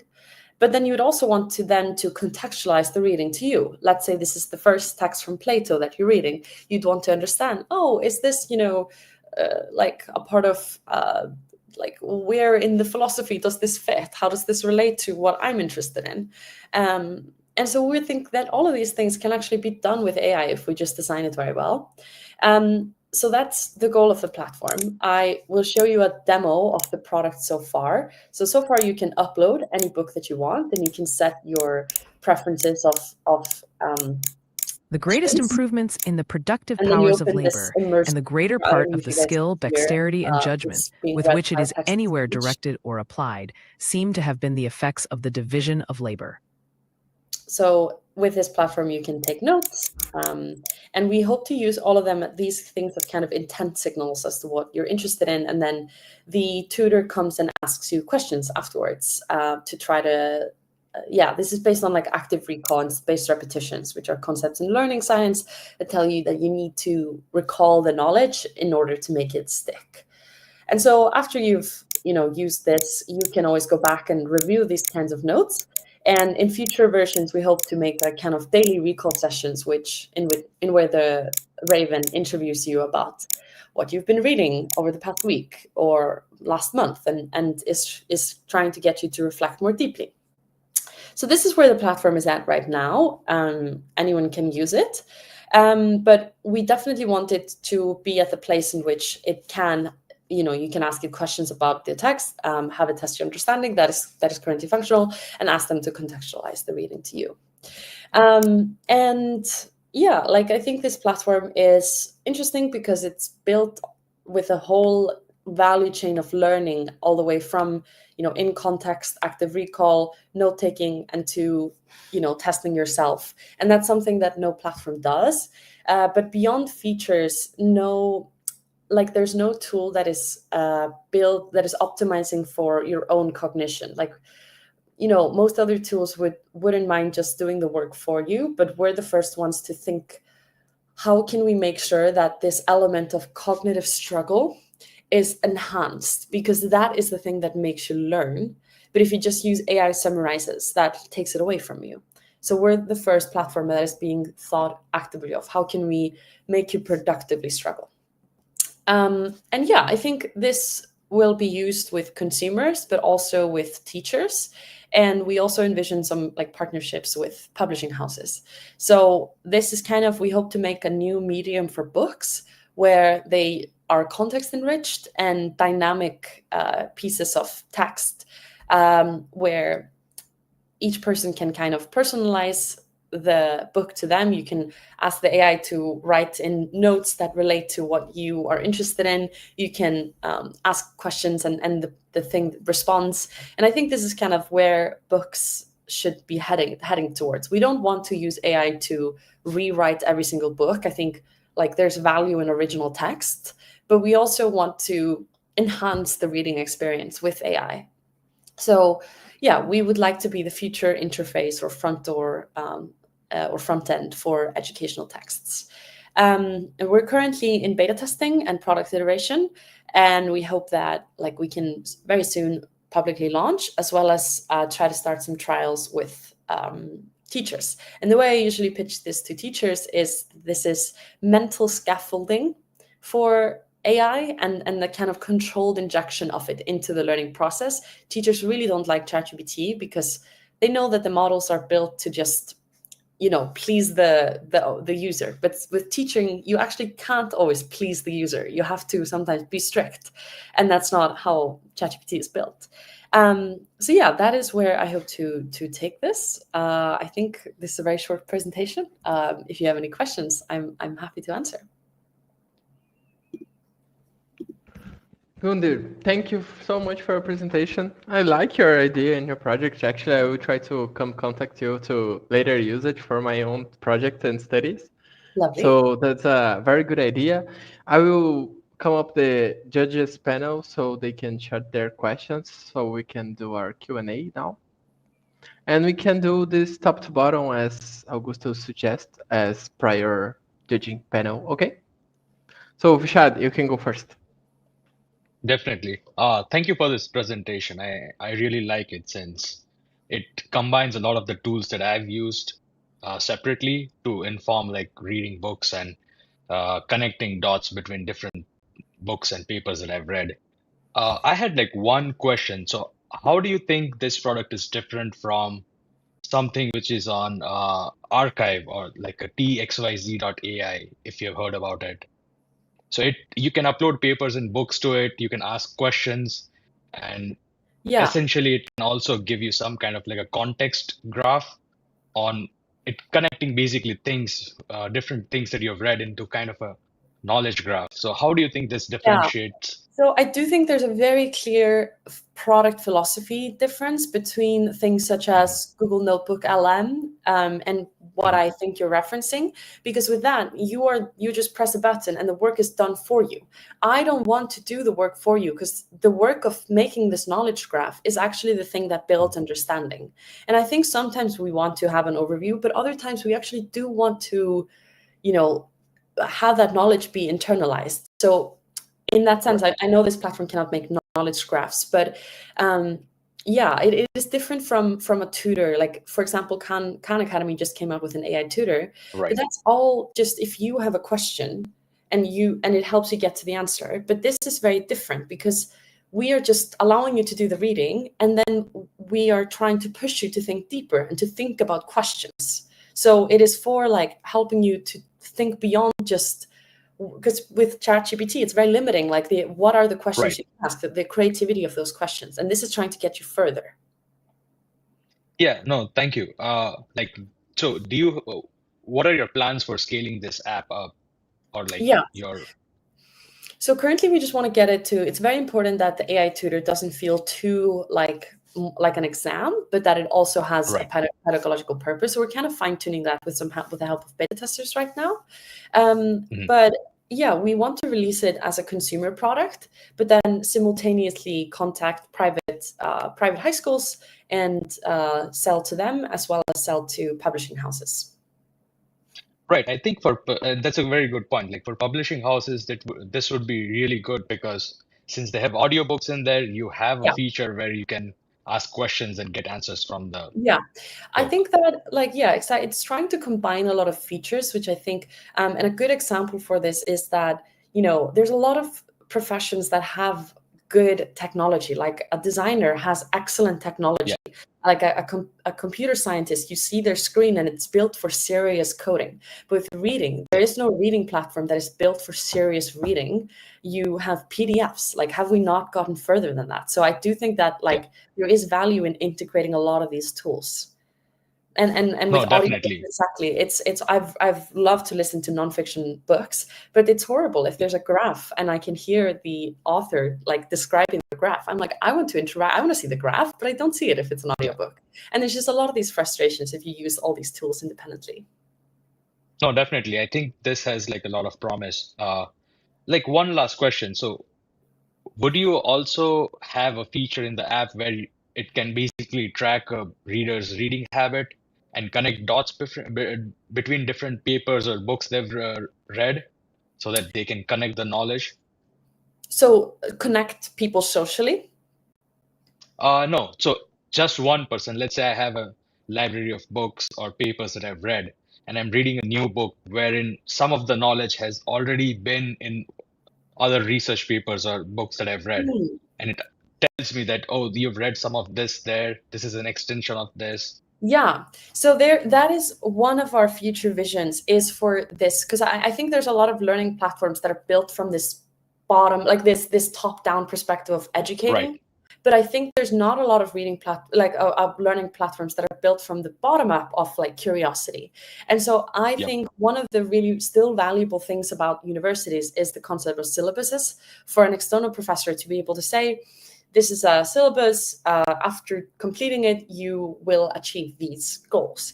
And so I think that there's a value, and we hope to collect, like, without sounding scary, we're going to collect data on learning, like metadata on learning. And I think that could inform a better kind of AI that suggests a learning path for you. So, and that's hyper specialized. Like the AI would know where you struggle. It would know what you've been reading.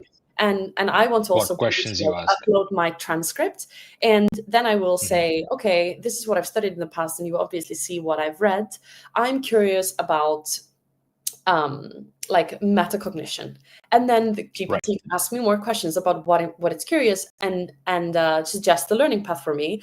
And the thing that I think is really interesting is if it does suggest, for example, a textbook for me to read, it can hyper personalize this to me, not by rewriting the text, because I do think that original texts are useful to pass around, but it can add notes and like intro chapters and be like, you should read this chapter, and that chapter. That chapter will teach you about this. This chapter will, like, you should notice this. And that's also a thing that we can now recently do with recent improvements in document processing. Like right now, there's new APIs that are coming out where you can scan a document and you can obtain a markdown file. So you can add in like an element into the textbook or the markdown file. So yeah. So sorry, that was a long-winded answer. Understood. No, thank you for that. And like finally, like, so what's your first step to getting more users onto this platform once you're beta testing? Is it initially just through a university channel, wherein you ask professors to trial it out? And we think that one of the highest ICP groups is ADHD people. And so I was just gonna, when it's ready, post on a bunch of Reddit channels and TikTok, honestly, just to get the word out there. But then after that, I think we have currently one of our ideas is to create a Canvas integration, and that's something that actually anyone can do. And so then professors could start using it independently, and then it becomes much easier to sell to universities after like a few professors have started using it already. But to get more users, I think we're still just focusing on building, and I think through building we want to figure out more who is the ICP, and then when it's done, try to get users. Thank you. This is a nice presentation. Thank you.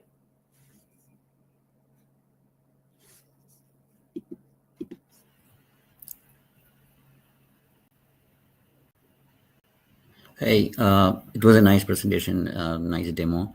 So in the demo, you were showing like you're uploading a book to the portal, right? Do you think there'll be some copyright related issues here? Yeah, so this is something we've thought about.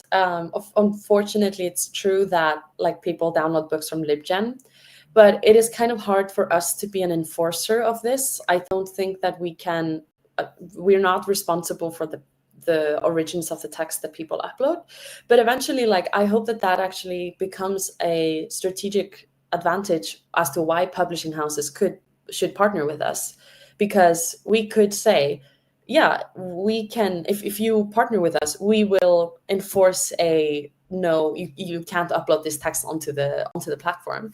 And especially because with the improved document processing technology, it is more easier to see, okay, this is clearly copyrighted. And so it's a reason as to why a publishing house should partner with us, because then we can protect them from this. But unfortunately, otherwise we kind of can't. And if we are just like, especially if we become a Canvas integration tool, then we can't know how the teacher obtained this text. So we, and every user is just uploading things for them to use privately. So I don't think we can actually start enforcing, like, this kind of piracy is very not enforced and a gray area, and I wish it wasn't. But yeah, if there's something that you think of that where we could positively contribute to less piracy, then I'd be happy to implement that without becoming like a surprising legal enforcer. But I have checked, and we're not legally liable, if that's what you're asking. Thank you. I have a question regarding that. Have you gotten any feedback from your beta testers on the process of uploading the books and all of that? Because one of my concerns would be a lot of people don't actually own downloadable copies of their books. Like, I buy all my books on Kindle. Have you received any feedback on that? Yeah, so I think, this isn't just for books. This is also for, like, if you have a dense neuroscience paper, like, that you want to use. And I think with just the PDF for EPUB uploading, that's probably what people would use it more for. But I think, yeah, that is unfortunate. But our beta testers have more been using it for papers and textbooks, which often do come in a transferable format. I think there's a few things you could do. You could have like integrations, but I can understand why, like, yeah, that is hopefully for a later stage in which we could have some sort of partnership and allow for exporting in between. But yeah, no, it's a technical challenge. Okay, if you are getting a lot of academic papers, do you have any intentions of doing some support for, because a lot of the taking notes on an academic paper like Zotero is pretty important. Is your app providing that service? Or if somebody asks a lot of questions regarding an academic paper and then they want to put that into some reference or something else, do you have some capture for that? So if someone's reading a lot of academic papers that they have can you actually clarify more, actually? I just mean, like, if your use case is not so much reading a novel, but actually asking questions and learning from an academic paper, is there any service to, like, export the notes you take on that to use somewhere else, or are they tied down to your app? So in the future versions, I would like for there to be a way in which you could export your notes that are based off of both your own answers from the Raven recall sessions, as well as the notes that you do take. And when you ask the tutor, like, hey, what does this mean? It'll save that to a little note in the margins. And so, we use a lot of these mini intent signals to create a notes document for you. And yes, I want you to be able to export notes from that are built on both the quotes, the notes, and the answers you gave, which are kind of like intent signals to what you found interesting. Great, thank you.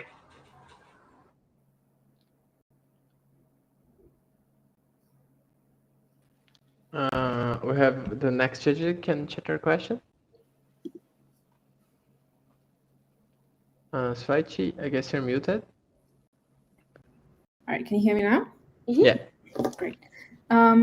I guess you've covered pretty much everything. So if you can tell me a little bit about your business model. Yeah. How do you plan to sort of acquire? And you mentioned how you plan to acquire customers, but how much it would cost to acquire a customer, how much you would sell the app for, what you would make margins. Yeah.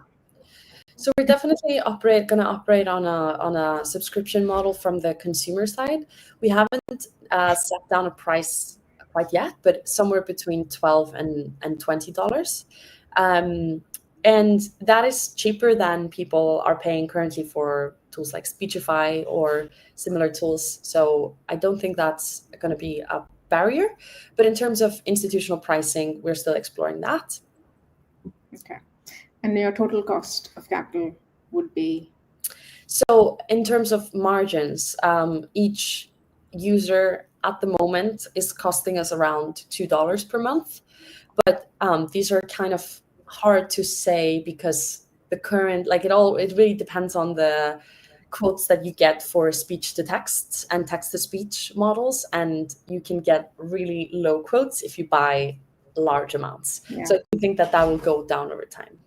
Okay. And what speech to text, text to speech services are you currently using? Is it 11? We're using Unreal. That's one of the better and cheaper ones, but we plan to switch over to DeepGram pretty soon because they're still building out one feature that we need. But we're definitely prioritizing quality. Excellent. And are you building it out of Claude, or what's your core LLM? We use Claude Code. Okay, sounds good. Great work. Thank you. Did you have a chance to make a question? Yeah, I think one final question for me is, how do you see this product kind of evolve and add on even more use cases to it? And from the feedback that you've gotten from testing, do you see your customers come up with newer use cases that maybe you didn't really think of while you were building this product? Yeah, I think that the future vision is definitely this kind of bottom-up engine of curiosity. But I'm really curious where this idea of like cognitive resistance will take us, because that is kind of the core innovation that we're trying to build out and something I haven't seen before. And I am kind of curious where there might be a different use case for that. One thing that I've thought of is, for example, oral exam testing software. If we get really good at, providing mental scaffolding and cognitive resistance and fighting the urge of GPTs to glaze, I think oral exam testing software could be used for, or even debates training software. But as of now, we're just trying to focus on doing the core really, really well and market ourselves kind of as this partner for thinking and not just like another mental outsourcing tool. Got it. Thank you. That's awesome. I had one question. Sorry. I'm sorry about that, but we had reached our time limit for this. I'm so sorry. We had two presenters to go next, and we also need to change the judge panel. Gunther, thank you so much for coming here. You want to say your last words? Say how people can find your project or your social media also? Thank you. Yes, if everyone will go to readmimir.com and sign up for the waitlist, I'll send everyone an email to an invite for the product in a few weeks. Awesome. Thank you. I'll be one of those. Thank you. Judges, for judging and for listening. I appreciate it. Yeah, perfect. We are doing the readmimir.com into the whole window so anyone can access. Thank you, the judges. Augusto, you're here. Everyone. You're back. So thank you guys a lot for being here. It was a great round of Q&A. The project was awesome. I loved the Norse mythology theme with Mimir, the smartest man alive. I loved it. So thank you guys. Thank you guys a lot for being here. We are going to finish this lot of presentations and start the next one. So bye-bye. Thank you, guys. Bye-bye. Thank you. So I had this feeling that the Mimir wasn't like a name that was strange for me, but I guess different from you. Mimir, it's recalling God of War game, the second one, Ragnarok, whereas he is Yeah, chasing the Northern mythologic with his yeah, son, yeah. and Actually, then there he's is Mimir. yeah, he's on the Norse mythology. He Yeah, used to yeah. be a counselor of Odin. Yeah, and the game capitalized on that, and yeah.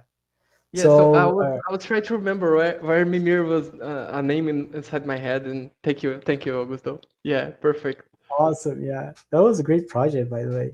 So we Yeah, I have a like lot it of too. great projects, another great projects here to pitch again on our last slot, and we will introduce our new judges to the stage. So Aditi, Naman, Kailan, and Madhav. So excuse me, Emmanuel.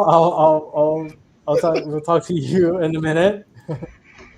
So, welcome, guys. Thank you all for being here. Sorry for the slight delay. We're a bit behind schedule on our last presentations. But yeah, please introduce yourselves a little bit about your work, what's your role, what you do. So, Aditi, please. Hey, hi everyone. My name is Aditi, and I'm a senior engineer at T-Mobile. And over the last 12 years, I've been working actively on the messaging and emergency communication, all the 911 texting and RCS messaging. So I built that at T-Mobile. So, we love innovation at T-Mobile, worked on 5G and, working with a lot of new technology in telecom. And yeah, that's pretty much my background, and very excited to see all the new, innovations and creative, fun ideas in this presentation today. So thank you so much for giving me the opportunity. Awesome. Thank you for being here. Madhav? Sure. Hi, my name is Madhav. I'm a principal data scientist at McKinsey. Uh, I, I do a lot of work in advanced AI and agentic AI of recent, and really excited to be here. Would love to see the innovation that the community is putting together. Awesome. Great. Thank you for being here. Naman? Hey, hi. Hi, this is Naman. I'm a senior engineer in Amazon. I have over 10 years of experience building security and payments product.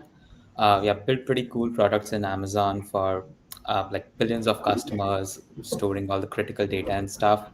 Recently, also, we are building a lot of agentic security products in Amazon. Apart from that, I've worked with a lot of big fintech industry companies. Uh, to help them secure their systems outside of my work, and also have worked uh, with a lot of startup founders and stuff to review their security architectures and whatnot. So yeah, happy to be here and look forward to innovations that are going to come today. Yep. Awesome. Yeah, thank you for being here. Kalyan, please. Hi everybody. I'm Kalyan, and I've been working as a principal software engineer at Oracle Cloud Infrastructure. So, I'm working in a infrastructure org. So I work with GPUs and the NVIDIA Blackwell chips and the Hopper chips. Yeah, working on monitoring and observability platform of this A infrastructure. And before Oracle, I used to work for a startup company, a SaaS-based company.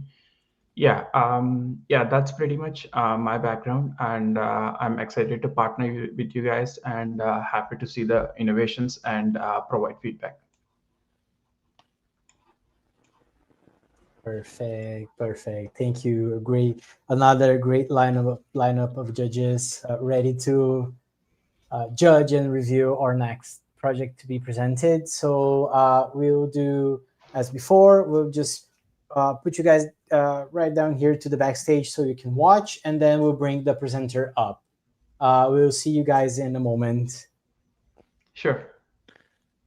for the next pitches, because of time limit, we'll be more concise on the time for the presentations and the Q&A, okay? So everyone can participate and we don't take all Saturday of everyone. So Daniel, good evening, I guess. Good afternoon, and thank you for coming here. I'm happy to have you here again with Nora. Thank you, guys. All the above. Thanks for having us. We're super excited. Yeah, perfect. So you can say something about your guys, present yourselves, and then you can go into the demo presentation, and after that we have the panel with Q&A. Okay? Yeah, sounds good. Perfect. I'll kick it off. My name's Darnell, co-founder here at Aria. I'll hand it over to Nora in a second, but we have a pre-recorded video that we want to share with you about our startup, and then we would definitely love to open up to any questions that you guys have. Yeah, absolutely. I'm Nora DeLay. I am also the co-founder of Aria. I came from Deloitte Human Capital Consulting, so I'm more of the behavioral science, organizational psychology arm, and a little bit of go-to-market with what I've been able to see in leadership and learning sales from Deloitte. And the problem that we're solving is that performance systems everywhere, everyone agrees, are broken. They're biased, they're inconsistent, they produce noise that's backward looking instead of current, and most of all, they're super manual. They waste everyone's time. You don't just have to do yours, you have to do everyone else's. Everyone hates doing them. Employees don't trust them, and companies use them mainly as legal armor. So we created Aria to replace that with continuous behavioral intelligence that's actually usable. Okay, perfect. Thank you for coming here again, Daniel. I know it's your second time pitching here with us, and now you have Nora with heavy background, so I hope you guys can make a good presentation, and good luck to you guys, okay? Much appreciated. Thanks so much. Yeah, I found it. So I have Aria and Nora sharing screen. Which of them should I be pulling up? The one that says Aria, Artizen demo. Yeah. Hi, I'm Darnell. And I'm Nora. We're the co-founders of Aria. Performance reviews today are slow, subjective, and overwhelmingly manual. Managers spend weeks digging through memory, and reviews end up being backward-looking instead of genuinely useful. Yeah, Aria doesn't replace performance reviews, it automates them. We turn everyday behavioral patterns into a continuous evidence-based review that updates itself all year long in real time. Let us walk you through our working prototype. When users sign into Aria for the first time, they take a quick 10-question onboarding survey. This gives us their primary and secondary archetype, a fast read on how they prefer to work, communicate, and handle stress. So this instant engagement allows Aria to tailor insights from day one. So you notice at the top, we have 3 tabs: My Insights, My Team, Company Overview. Here in My Insights, employees see their own work patterns, communication dynamics, like clarity, load, meeting behaviors, and participation balance. No transcripts, no surveillance. Aria looks only at how work happens, not what people say. You can see your communication metrics here. You can look at them over time. And these signals form the foundation for the automated performance review. Yeah, so now let's look at how Aria automatically builds a performance review continuously, fairly, and grounded in real patterns. So if we scroll into the performance review section, you'll see that there are key strengths with evidence. They're not generic. Aria anchors each one in real examples. For instance, in the January 14th meeting, your clarity stabilized the discussion, right? This gives employees context, not cliches. And then we also have growth opportunities. These come directly from behavioral patterns, not individual one-offs. So you hesitated to make fast decisions when deadlines tightened. That would be something that is a pattern of behavior they wanted to coach differently. Relational impact. This would explain how your presence and communication shape the room. It looks at how the growth opportunities can be applied to shifting your efficacy and your career. So your performance review becomes something living, evolving, fair, not a once-a-year surprise, and it removes other relational friction if you have any with your manager. Now let's switch to my team, Aria's manager-facing view. So Aria detects early friction in teams, like unclear expectations, increasing delays, handoff breakdowns, unbalanced emotional load. These are the invisible precursors to performance issues. We also have, under key insights, a look at the psychographic archetypes in your team to see where there might naturally be friction. So over here on the right, we also have looking at our top potential employees. Doesn't necessarily mean they agree with the company, but they're showing high potential, as well as our attrition risk. So instead of blaming individuals, Aria focuses on conditions: unclear scope, contradictory requests, missing context. These are system patterns managers can address early and precisely. At the organizational level, Aria surfaces systemic friction. So we were just looking at what the managers see with their teams. Now we're going to take a step out, look at the organizational level, and see which teams are aligned, overloaded, or quietly struggling. This is not individual data. This is only aggregated conditions, but it turns executives from reactive firefighters into proactive leaders with real visibility. Yeah, and the last thing is Aria uses AI and your psychographic profile to help tailor coaching and instructions to you. But on top of that, we have an organizational data layer that is built on fundamentals of organizational psychology and behavioral science. So when it's giving you advice in these nudges, we can cite, where the advice is coming from. So these nudges tie directly to the specific friction patterns Aria detects, making leadership easier and more effective. Yeah, under the hood, Aria uses 3 layers of intelligence: psychographic, behavioral, and relationship dynamics. And together, these power automated performance reviews and real-time leadership recommendations. And everything is built with safety and design principles, protecting the human while optimizing conditions. Aria automates performance reviews and gives managers continuous clarity. If you're interested in solving a $300 billion friction problem hiding inside every organization, Aria is the way forward. Thank you. Thank you.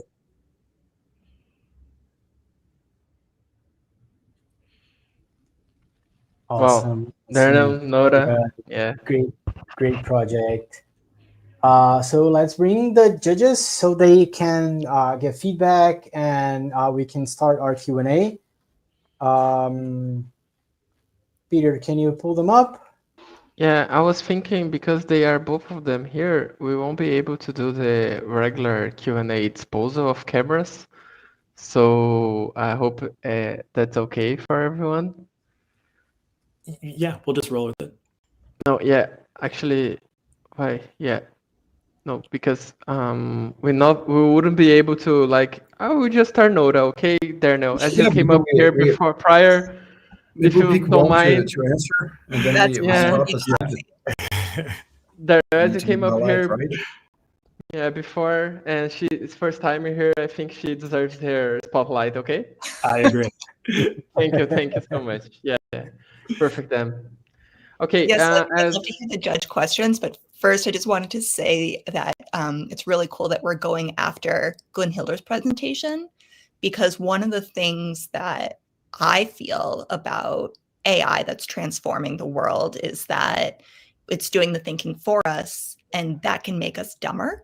So when we automate things like performance reviews, there's that question of, when humans outsource to a machine something that they would be doing, which required thinking deeply about, a person and their work and what their future looks like and their leadership capabilities, we actually use these nudges and these conversations with our agent to educate and build back that skill.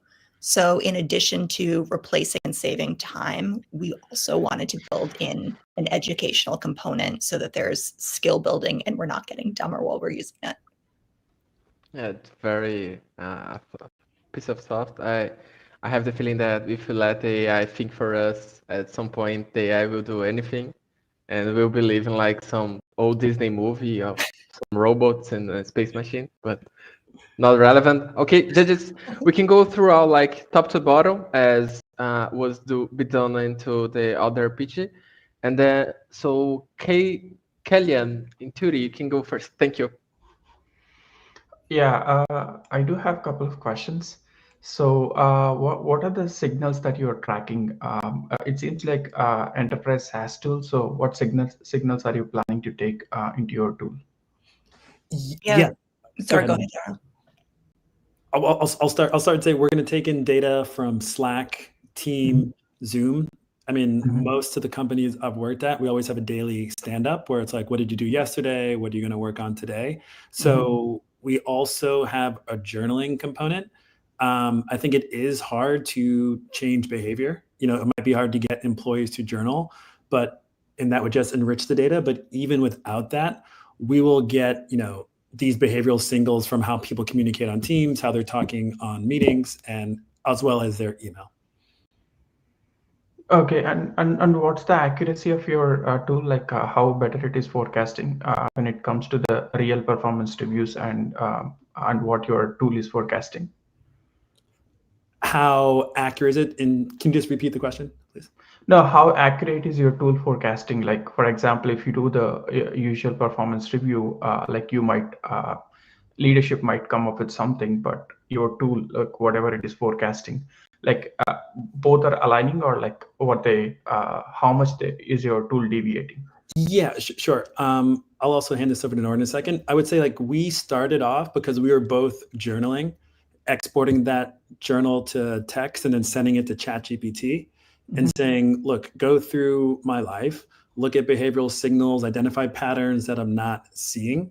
But the challenge there was that like AI can have hallucinations.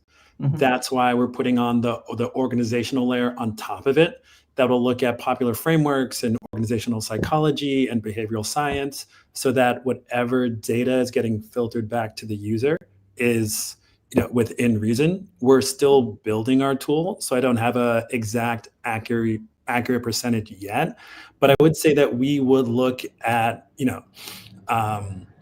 the like error rate, right, over time.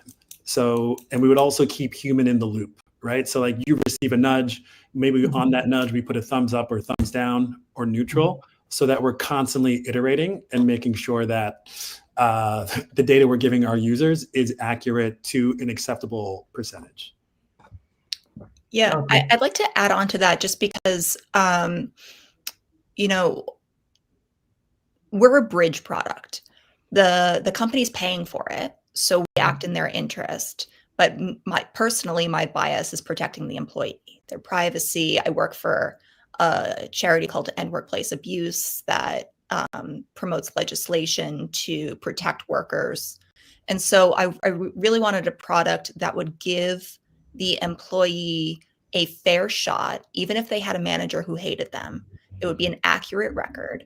And so using the AI to collect data from these meetings is one point, but then the manager can add their own manual stuff and the employee is journaling. So the journal is actually going in and adding the user has control over everything about what they want to submit to a manager or the performance review. But there's extra data in there that the employee can use to build their own case.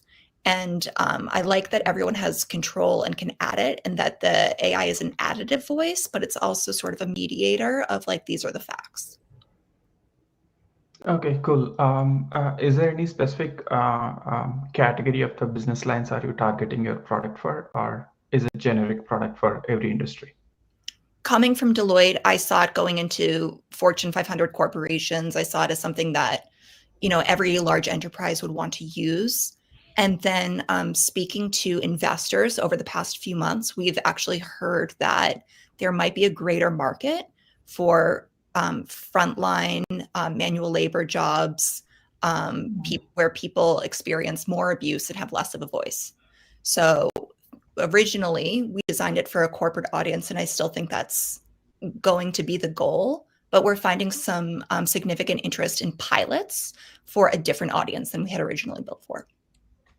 And sorry, and just adding on to that as well, like we also initially targeted industries with high turnover, right? Like tech, financial services, professional services.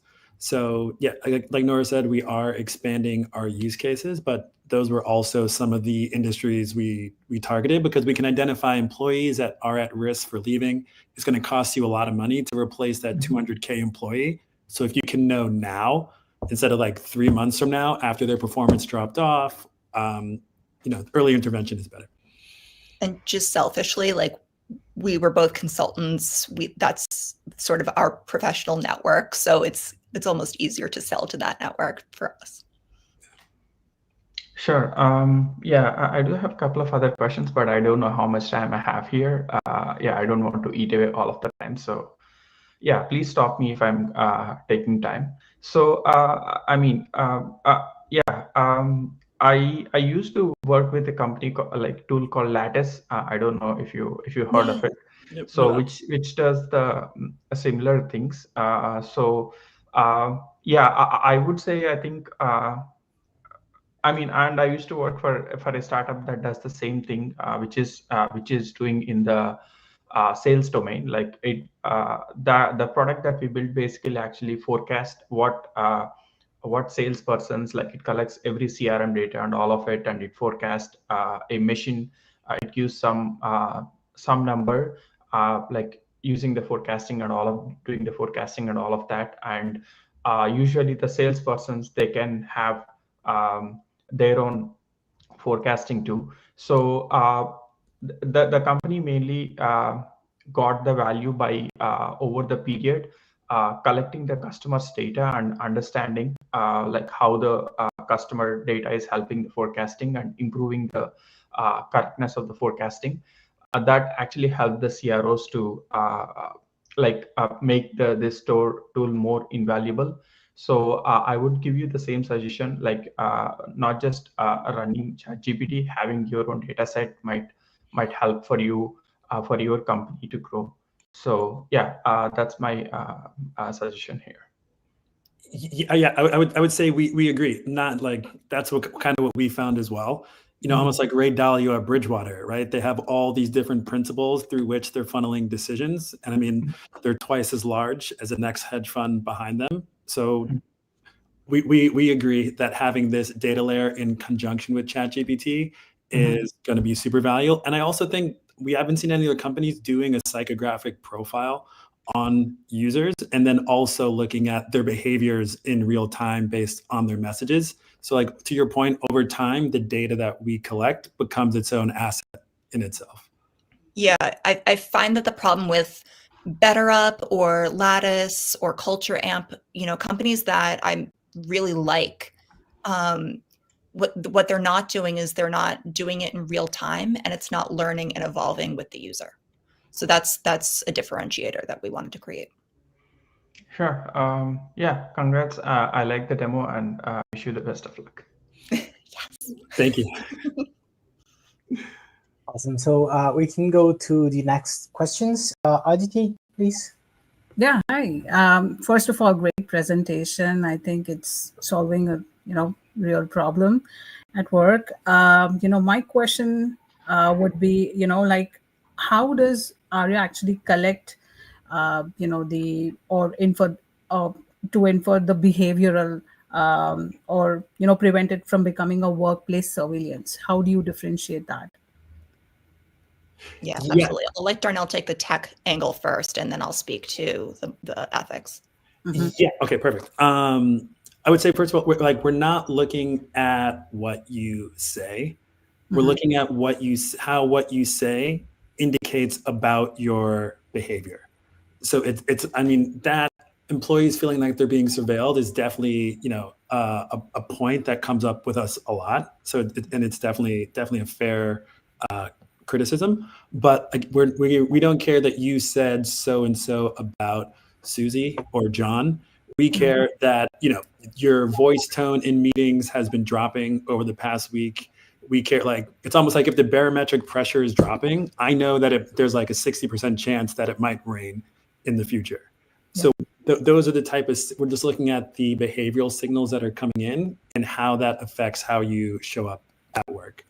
And then lastly, I think by giving the employees control over their own performance review, then it's kind of like they have the choice on what to share with their managers versus we have found this out about you, and then that seems more top down, and we're trying to go more bottom up. Bottom up, right? Yeah. And can a manager override it? Like you said, the employee has control over it, but can a manager override it as well? They can add to it. They can add to it. Okay, sounds great. And I just wanted to ask, like, what were the challenges that you faced while building it? I'm sure there were several challenges. I would love to hear those, and like, how did you overcome those? Yeah, I'll start, and then Nora, if you have more, definitely add in. One was, I mean, only recently has vibe coding been a skill that's kind of accessible to the masses with AI. So for a long time, we had a deck, and we were revising our deck and trying to get people to understand what it would look like. And then with tools like Base 44 and ChatGPT, now we can mock up a front end and let people visually see what it looks like. And I would say we have some developers right now working on the back end and helping us build. So I would say we had some issues with tech. We're getting through them. And our next one is just getting the funding we need to kind of just, finish the MVP and really start pilot testing. Yeah, that's great. You want to add, Nora? So you want to add something? I would just add that this is Darnell's third or fourth startup, and this is my first. So for me, there was a learning curve of, I didn't realize that I would panic sometimes and be like, oh, do people even want this? And then like feel like giving up one day, and then 2 weeks later be presenting and be like, I'm actually really proud of this. This is really cool. And just that internal roller coaster of doubting myself has been really interesting. But I think with each, especially the tough conversations that we've had with investors, customers, just generally talking about it, even bankers. I think what we've learned is that the tougher conversations give us like an additional refinement, and we just get a little bit sharper and more focused with each one. So it's been really helpful. Wow, that's amazing. I can understand it's challenging, but your presentation was really good. So thank you so much. Thanks so much. Thank you. I think I'm good. Thank you. Thank you for your feedback, Aditi. Naman, please. Yeah. Thanks again for the presentation, both of you. And yeah, I guess this is something like everyone has experienced.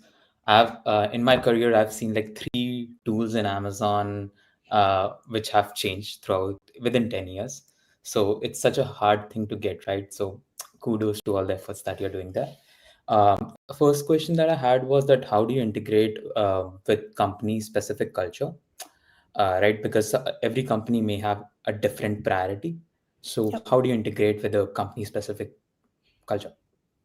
Yeah, so one of the first thing that people do is they take that psychographic profile, so it's customized to the user, and that's not as far as it goes, but it's just an initial understanding of how they think, how much pushback they can take, what sort of communication the user interface needs to have. And then the second layer is company specific. So the company is able to determine their goals, their rules, their values, and input what they're looking for. I think it's really valuable from a leadership pipeline standpoint to think about the skills of the future and the future of work, and what they want to develop now for the next 5-10 years. So the company is able to choose culture now, future culture, whatever they want to develop. And then I think the Trojan horse is that then there's a record of where someone, interacts with an employee outside of a cultural value, right? Where then there's a prompt that says, hey, this, I understand why you're frustrated, totally. And, the way that the company wants you to handle it is through this skill. Like, do you want to practice this with me? Right. And really, not punish people and not out people, but train people and create some psychological safety around getting better as leaders. And just adding on to that, we kind of have like an out of the box product that will tell you who your players are and where they are on the playing board. But then we also have a consulting arm, right? Where we can, once we know who's on the board and the conditions that you want, then we can start dialing in on the kind of objectives that you're looking to achieve. Yeah, I see people in power now, Gen X and older, as being less comfortable with AI, and they'll want a human touch on the end of it. They'll want the AI report for the data. That's a flashlight, not a hammer, and then have a human come in and be able to coach or communicate and train design programs specific for the company. I see that consulting arm becoming less important as the generations shift and becoming all AI at some point. Yeah, I'm curious to see how I understand your product might be B2B, so I'm curious to see how it scales across different companies, because different companies may have different priorities, and with different priorities, if you want to provide transparency, you need some quantification along with it, right? So Absolutely. how do you scale I'm curious to see how the product works. So yeah, couple of other, yeah. Go ahead. Yeah, one more question I had, you were talking about a different user experience, right? So what audience what is your audience like? What are different personas do you have in your product?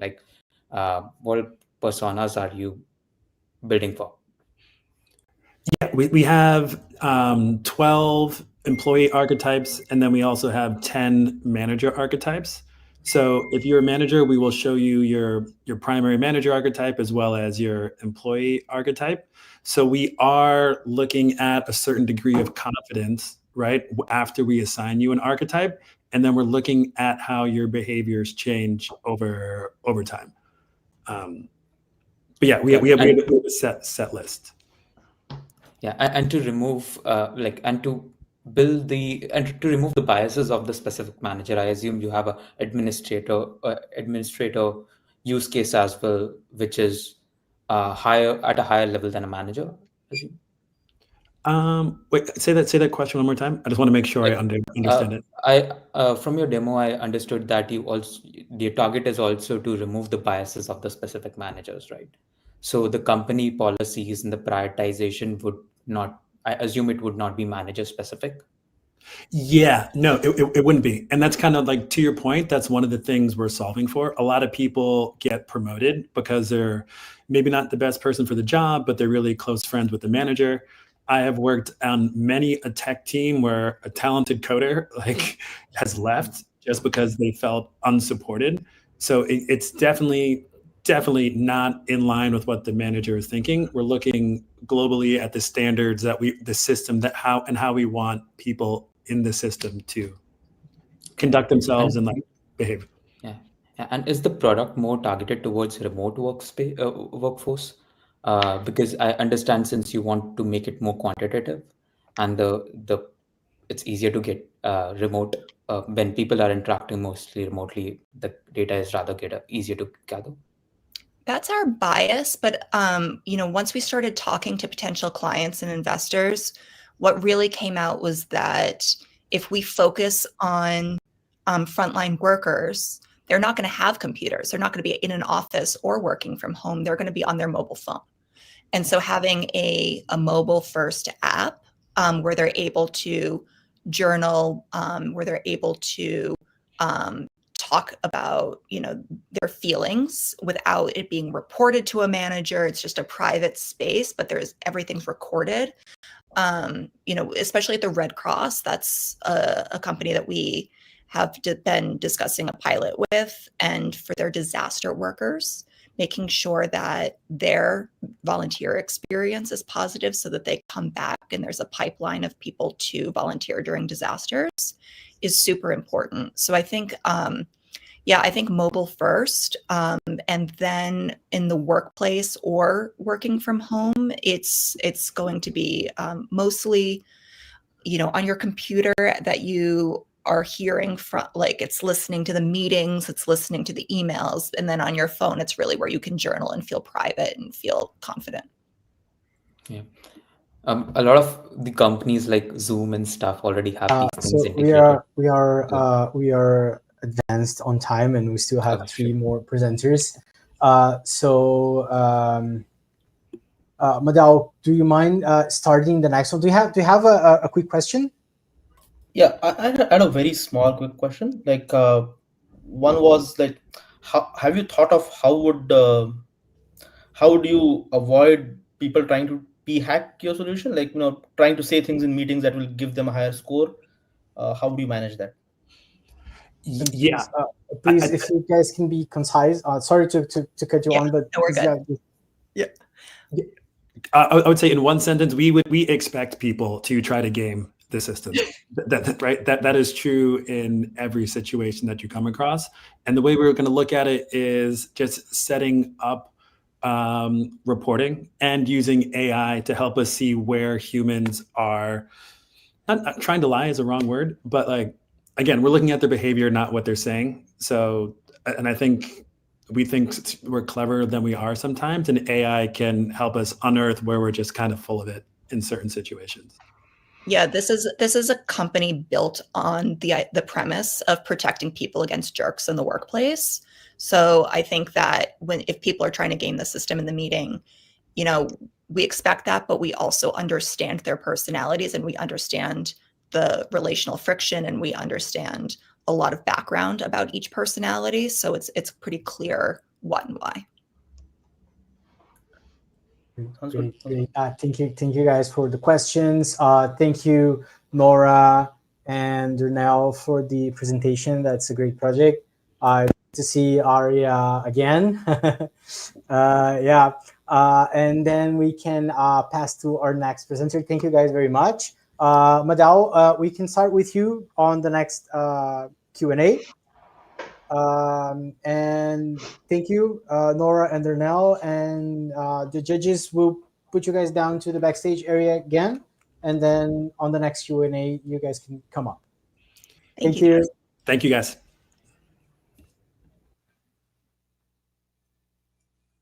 And now we can have Emmanuel up here. Yes. Welcome, man. Thank you very much. Good afternoon, guys. My name is Emmanuel Shadu. I am the solo founder of AIV Comics. AIV Comics is short form AI video comics. I think presenting is what shares my screen, right?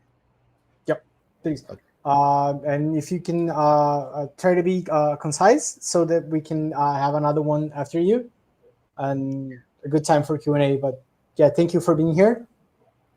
Thank you. All right, let's get to it. Awesome. You can have the stage.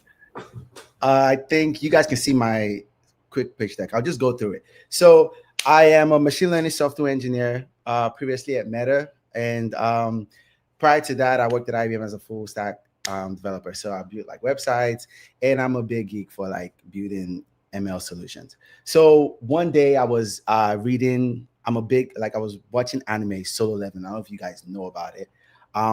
And I watch it every day. I had a friend that was telling me, dude, I'm not watching this because I've read the comic. So I finally finished it, and I wanted to read the comic because the next version is not coming out till 2 years from now. So I'm reading the comic, and I get to a page, and I'm thinking, this page is so complex. Imagine if it was moving. Okay, we're in 2025, and I had played with GANs. So those are like generational adversarial network. And what happens, like, you have videos that just like bounce and discriminate on each other. But now we have better models like Stable Diffusion. So I was one of the geeks that kind of just went into it and just like try to figure out, how that worked.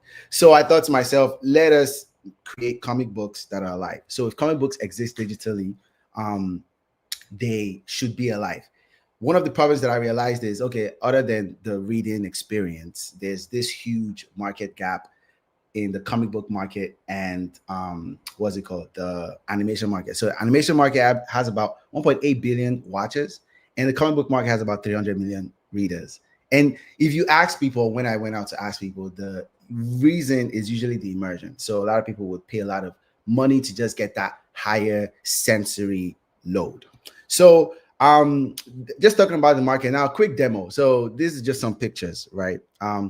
Typically you're going to read a comic book. I don't know if everybody reads comic books here, but the images are static. So what we're proposing at AIV Comics is when your comic books are digitally, the images turn into videos and your text, they turn into emotionally toned audio. So talk about the business model for this. We're thinking about this as like a Netflix for comic books. So starts off with just having creators come and load their comic book on our website. We have a automatic in-house like cascade of models that does like panel detection, story understanding, then context understanding, then the image to video and the text to audio separately. We're offering freemium and premium. So freemium based on ads, and then premium for readers, also for writers.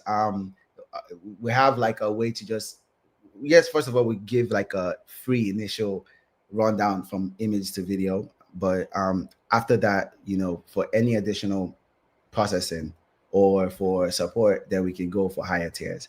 Some of our what's it called, some of our competitors are Global Comics, Webtoons, and Tappers. And Webtoons is one of the biggest ones because they're like the Google of like Webtoon. And Global Comics, they just recently, they're like leading the space in distributing comics to, you know, around the world.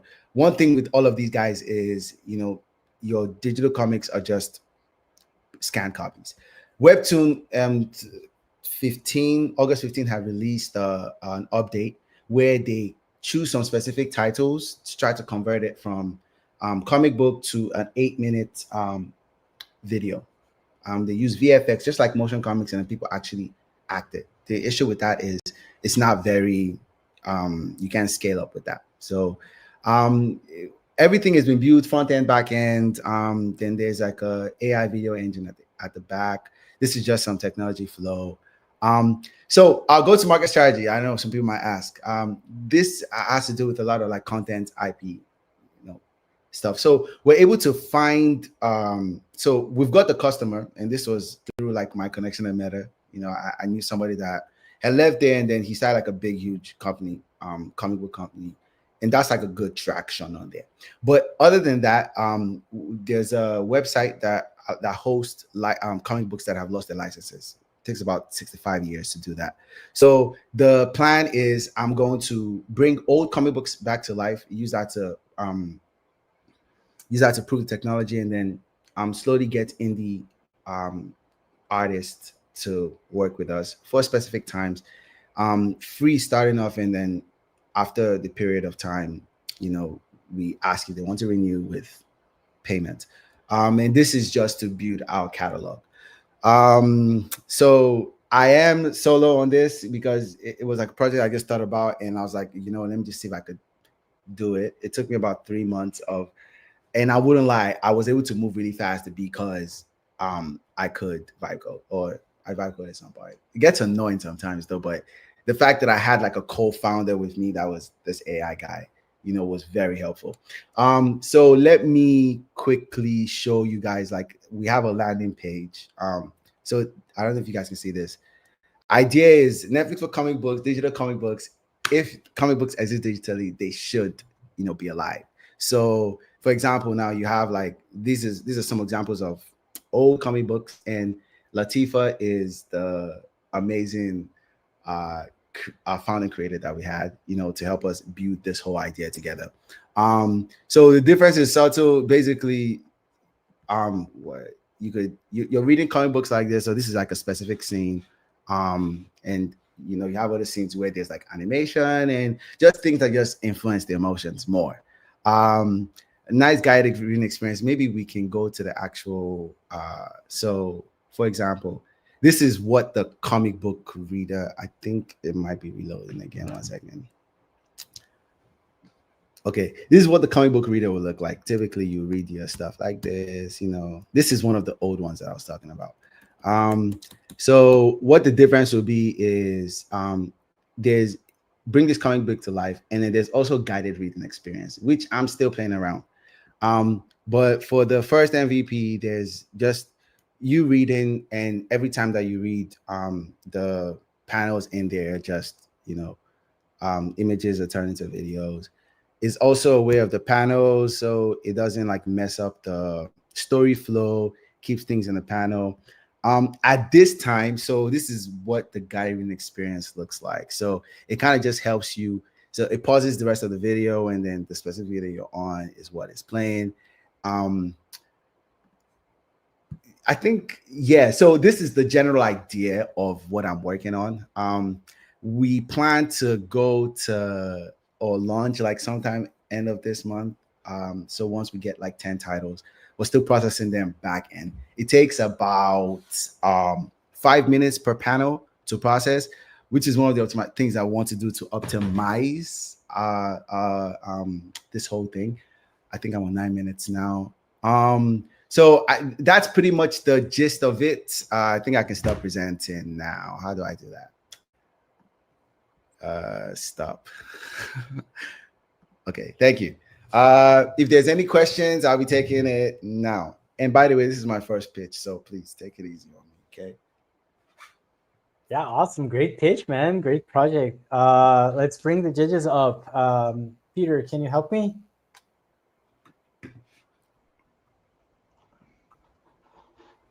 Yeah, I loved seeing the comics coming alive. Thank you. I would have shown more, but my time is up. There's a lot more like really, really beautiful, just things I just, yeah. Great. Yeah, we can start the Q&A. So since Madal couldn't ask all of his questions last time, we can start with him. Sure, happy to. Emmanuel, I think this is a very cool pitch. Kudos. I think this is if it's your first pitch, then you did very well. And I think it's a very cool project as well. So excited to see it. Go ahead. I have just 2-point questions for you. One is like I understand that you are trying to most probably use the post license comic books to use as your training data to kind of improve your product, and then you open it up for new creators to kind of bring their content, their licensed content in, so that they can they can also make it.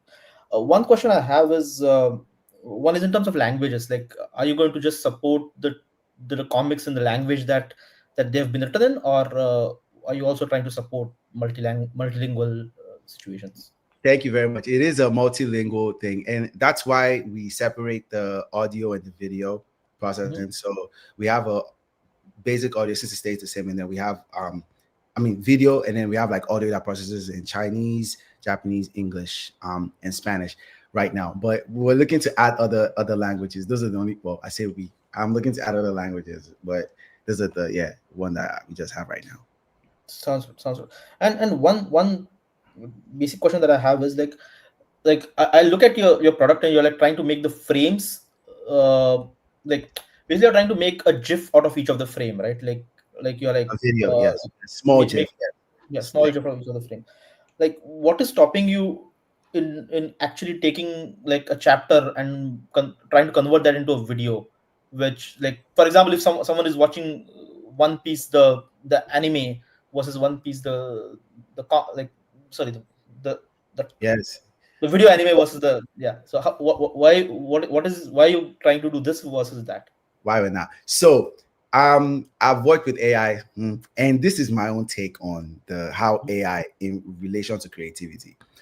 We feel that AI should just be a tool, and it can't replace human in terms of creativity. So when we look at like very high definition animation that human beings just imagine, decide to draw or come up, we're not looking to compete with that field at all. What we're actually trying to do is come up with a new hybrid mode, one that sits between static comics and full-on animation, so that when we have any indie comic, host their thing on our platform, it gives them an idea of what their animation will look like. So in the future, the animation studio will reach out to them. Hey, we love the way it looks like on this thing. We already see what it looks like animated on AIV Comics. Come, let us work with the studio. That's one.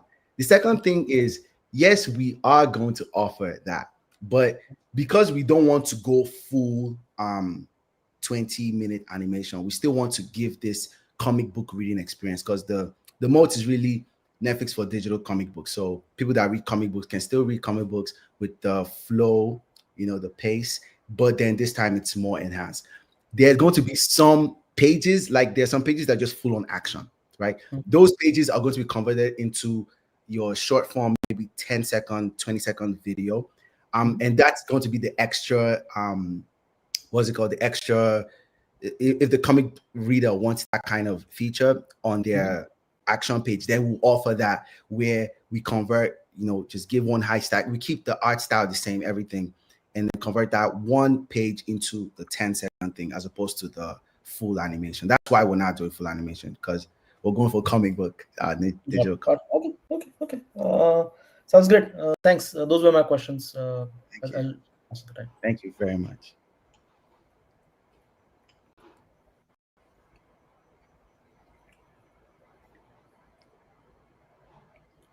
Any more questions? You can go ahead, Aditi.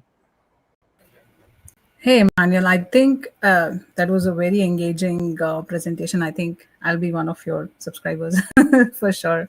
Yes, thank you. So, I wanted to ask, I think you said it takes around 5 minutes to, process a single panel. I wanted to understand, what part of, the backend or the pipeline was most challenging for you, right now? Okay, let's start. First of all, quality. Then because I'm using diffusion models, they hallucinate a lot. So I had to build a knowledge graph to maintain characteristics. Why?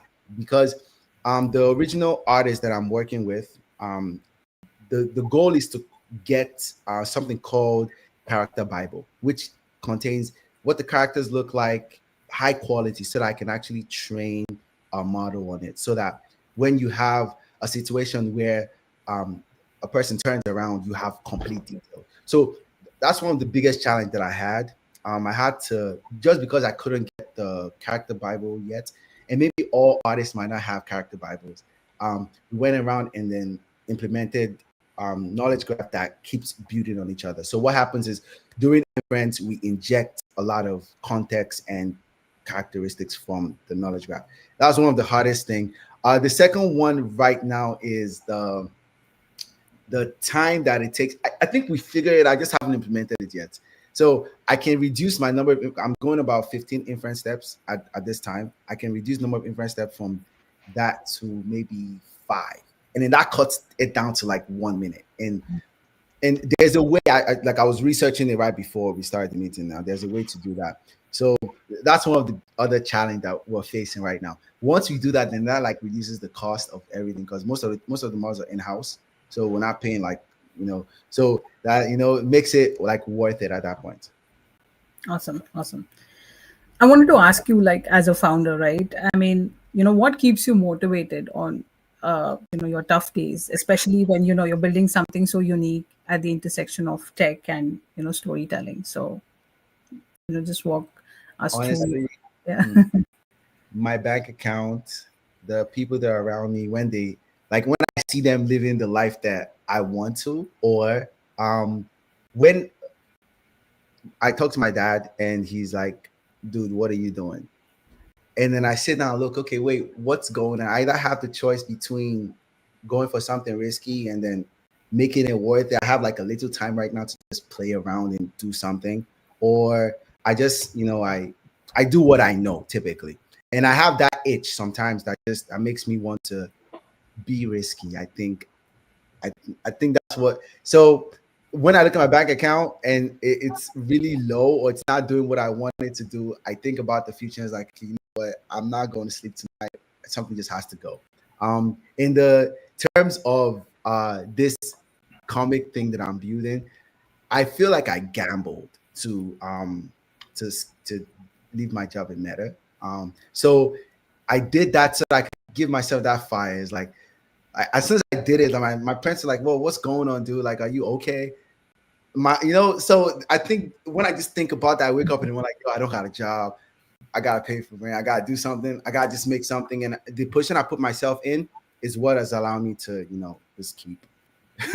No, I think you're a motivation for all of us. Trust me. Like, leaving a high-paying job at Meta and starting something so cool. I really appreciate your time. Just one last question, right? Like, as you scale, like, what features would you want to add to this? Do you have anything in mind, or can you walk us through?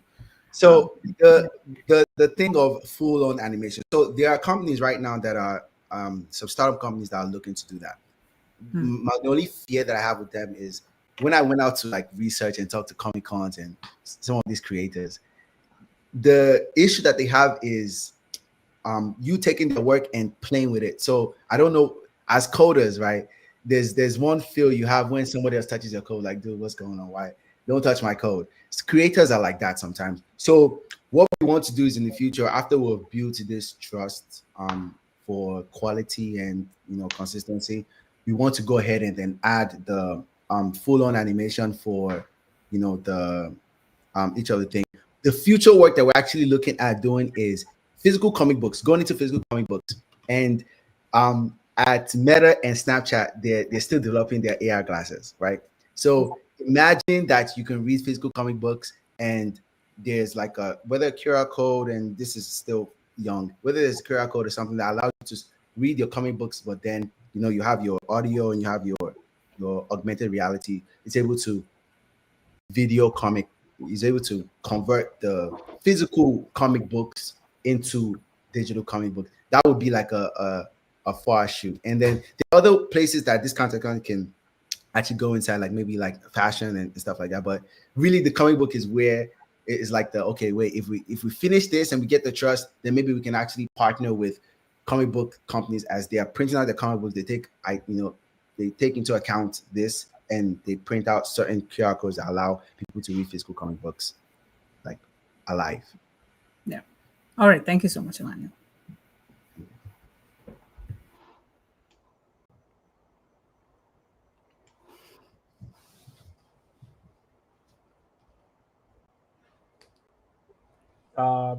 Kalyan, you can go ahead. Yeah, sure. Thanks. Yeah, first of all, kudos. I really like your demo. It's really cool. Yeah, you're building something cool. So yeah, I have a question. Do you have plans to like build some mobile app or mobile experience for this? Yes. The truth is this is supposed to really be a mobile experience. Yes. I didn't want to risk building an app if people weren't going to like it. So I just wanted to start with something that would be maybe more accessible at first, and then honestly, because I'm at the point, like I said, this is my first time doing all of this. I'm at the point where I'm looking for funding to scale and to just move up. So once we do that, and I'm sure that there's traction, then we'll just go ahead and transition to like the app, just like Global Comics did. Because I think that reading at their history, they did something similar like that, where they just like got the idea and make sure people liked the idea, and then build like a beautiful app following that. Okay. Yeah. One more question. So, like, how much is it costing for the infrastructure, whether running these models? You could be running in some of the cloud providers, right? So, how much it is costing currently, and like, what is your forecast? How much infrastructure do you think you need at least for next 6 months or 3 months? Okay, really good question. So I've been able to like shop around and found one provider that I spend about $20 to $30 per GPU per day. So it's about $1.04 per hour. So, and that's for me to run the GPU. So honestly, for throughout the process of like research development and training and things, I would have period where I just like run the GPU just to do training. But the way we're looking at it is we only have to pull up the GPU when we do processing, when we do one of those backend processing, and then it costs about $20 a day for each GPU. And then a comic book, which is where the optimization will come in. Since right now we're doing about 5 panels, 5 minutes per panel, and then typically a comic book will contain about 25 pages, maybe average like 5 panels per page. So that's like 125 times 20, taking over like almost like about half a day, 12 hours, 13 hours of processing. So which is the deal right now. If we can pull that down, then let's say pull down chapter processing to maybe 1 hour, then it just reduces the cost, immensely. So which is so right now, just to answer the question, for the past 5 months, we have I've spent about $4,000 on straight GPU and memory. So like the application itself living on there, yeah. We're hoping that we'll be able to reduce this in the future. Okay, sure. Yeah, yeah, that's all I have. Yeah, the demo was cool. I really enjoyed it. Thanks.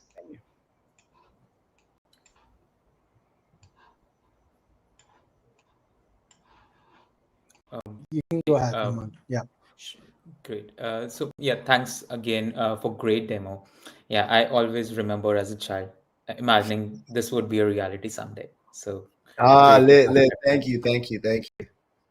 Yeah, and yeah, this definitely has a potential to be big. So I understand your current processing times might not be ideal, but do you have like a target, uh, a target SLAs that you want to provide to publishers or creators for processing these files as part of your MVP deal? Are you targeting any specific SLAs or throughput? Honestly, with the initial people that I'm getting, I'm hoping to just go off the quality of what we have. And then since most of the comic books that we'll get can be processed in under a day, the plan is just to keep that on the back. Or not discuss that right now. I don't think that's a point. So say typically the highest comic books that they have right now, we just allow them to post their regular panel, like the regular comic book. We'll allow them to do that. So you can go back, once you upload, you can read it that same day.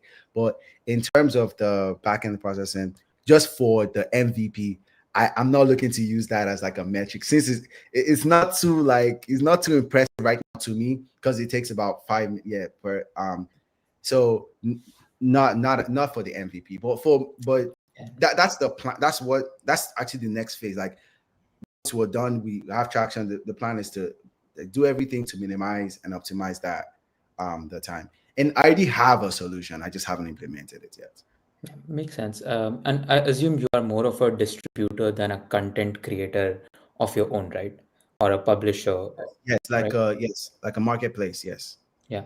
And do you have a distribution platform where a creator can come, or do you plan to have it as a part of MVP where the creator can just come and upload them? I should have shown that. There's actually like a creator dashboard Got with the authentication and everything. Yes. Yeah. And how, since you'll be a distributor and you mentioned that you might be, to improve the experience, you might be training your own models on Yes. the new content that's coming in. How do you make sure the IP of the creator gets protected or remains protected?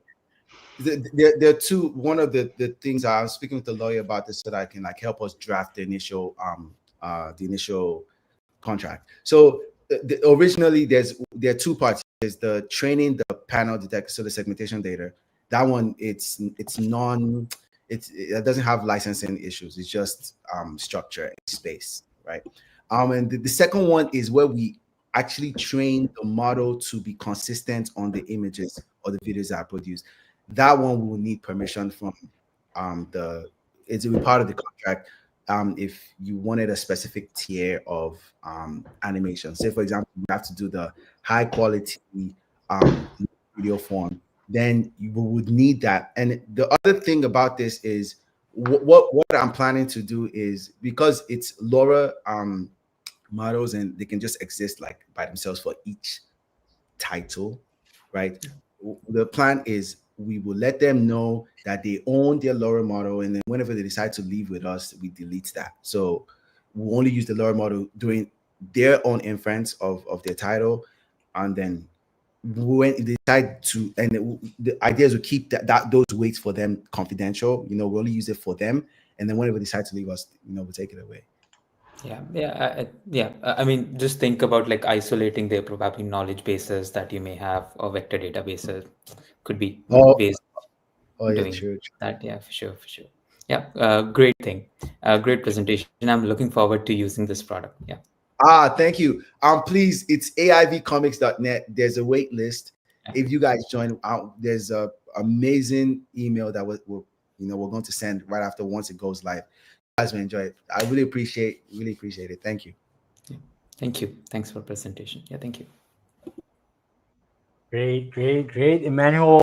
I loved it. Yeah. Thank you. Thank you for the judges. The feedbacks were on par. Were perfect. I pretty much believe that AI comics will get better and better and better. And I do believe that this will make me go back to reading comic books. My kids will love it. Amazing. Thank you very much. Yeah, that really helps me move forward. Helps me, keep on it. Because yes, thank you. Perfect. Yeah. So guys, Emmanuel. thank you.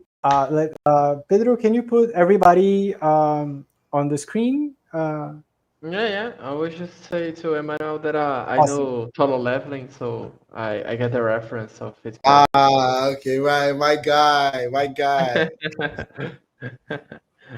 That's perfect. Thank you, Emmanuel. Very cool project. I hope to have a special one for Hunter x Hunter. Right. Okay, I hope I get the license for that, because I heard there's a new one coming out too. So that would be really lit. Perfect then. Perfect. Great, guys. Thank you all for coming. We're gonna wrap up. Please don't leave the studio, as we have to. StreamYard needs a little bit time to process. So you guys can just stay down here at the backstage as we wrap up. And thank you again for being here. It's a pleasure. It's an honor to have you guys judge, and you and all of the previous judges. This was another success for our Vibo Demo Day. And thank you. Thank you, guys. Thank you, everyone. Have a great weekend. Bye-bye. Bye. Yeah, Mateus. It was a great one. My pizza didn't arrive yet. Are you sure you guys order for everyone watching? So we had a problem with the pineapple cutting, but we will see what we can do. Yeah, Maybe I a guess phone that's the print, problem. right? Yeah, I guess that's the problem with virtual demo days. There's no pizza. Yeah. I guess. But I hope everyone enjoyed. My internet's a little flaky here, but it was a great day. Yeah. Yeah, Go ahead. we can wrap it You guys up. can close it. My internet's dying. Yeah. Thank you, Mateus. Yeah, you can stay on the screen. We love your face. So guys, yeah, wrapping up here. This was a great demo day. We had great projects, packed full of great projects, and we are here to promote in partnership with Artizen. So all the projects that presented here will be eligible to submit to the fund. Some of them already are. Here we have our Venture Miner Vibe Coding pool. So don't forget to subscribe to the Artizen Fund. And also to arrive here, we post our events on our calendar. So luma.com/ventureminer. So you guys can subscribe. Don't forget to get your builder tier and participate on our next events. We will have another one on the 25th of November. So prepare your vibe coding apps, prepare your current project iterations to present again. We already have some slots taken. So yeah, hurry. Yeah. Again, Yeah, I was just about to say that today was a very cool day. I was very happy to see all of the projects. And if you want to share this link, if you are watching this live right now, we're about to end it, unfortunately, but this will be recording to our YouTube channel that is Venture Miner. You can see past demo days and you can stay in tune to future events that we'll be hosting inside the YouTube channel. So don't forget to like and subscribe. You also can leave a comment, say what project you like the most and what project you want to test it, so we can find out the project and answer to you. So thank you if you watch us until right now. It was a very long day, but we're very, very happy to have you here with us. And we hope to see you guys soon. This week already, we'll have Vibe Wednesday, an interview with Jyotia Kunal. We'll be talking about AI, vibe coding, and product management. So it will going to be a very thoughtful and how can I say this better? Like teachable to be learned, very things to be learned, and then yeah, come see with us, stay with us, give it a like, and don't forget to subscribe to our channel. Thank you so much. Bye bye, guys. Bye bye. Bye bye. Bye bye.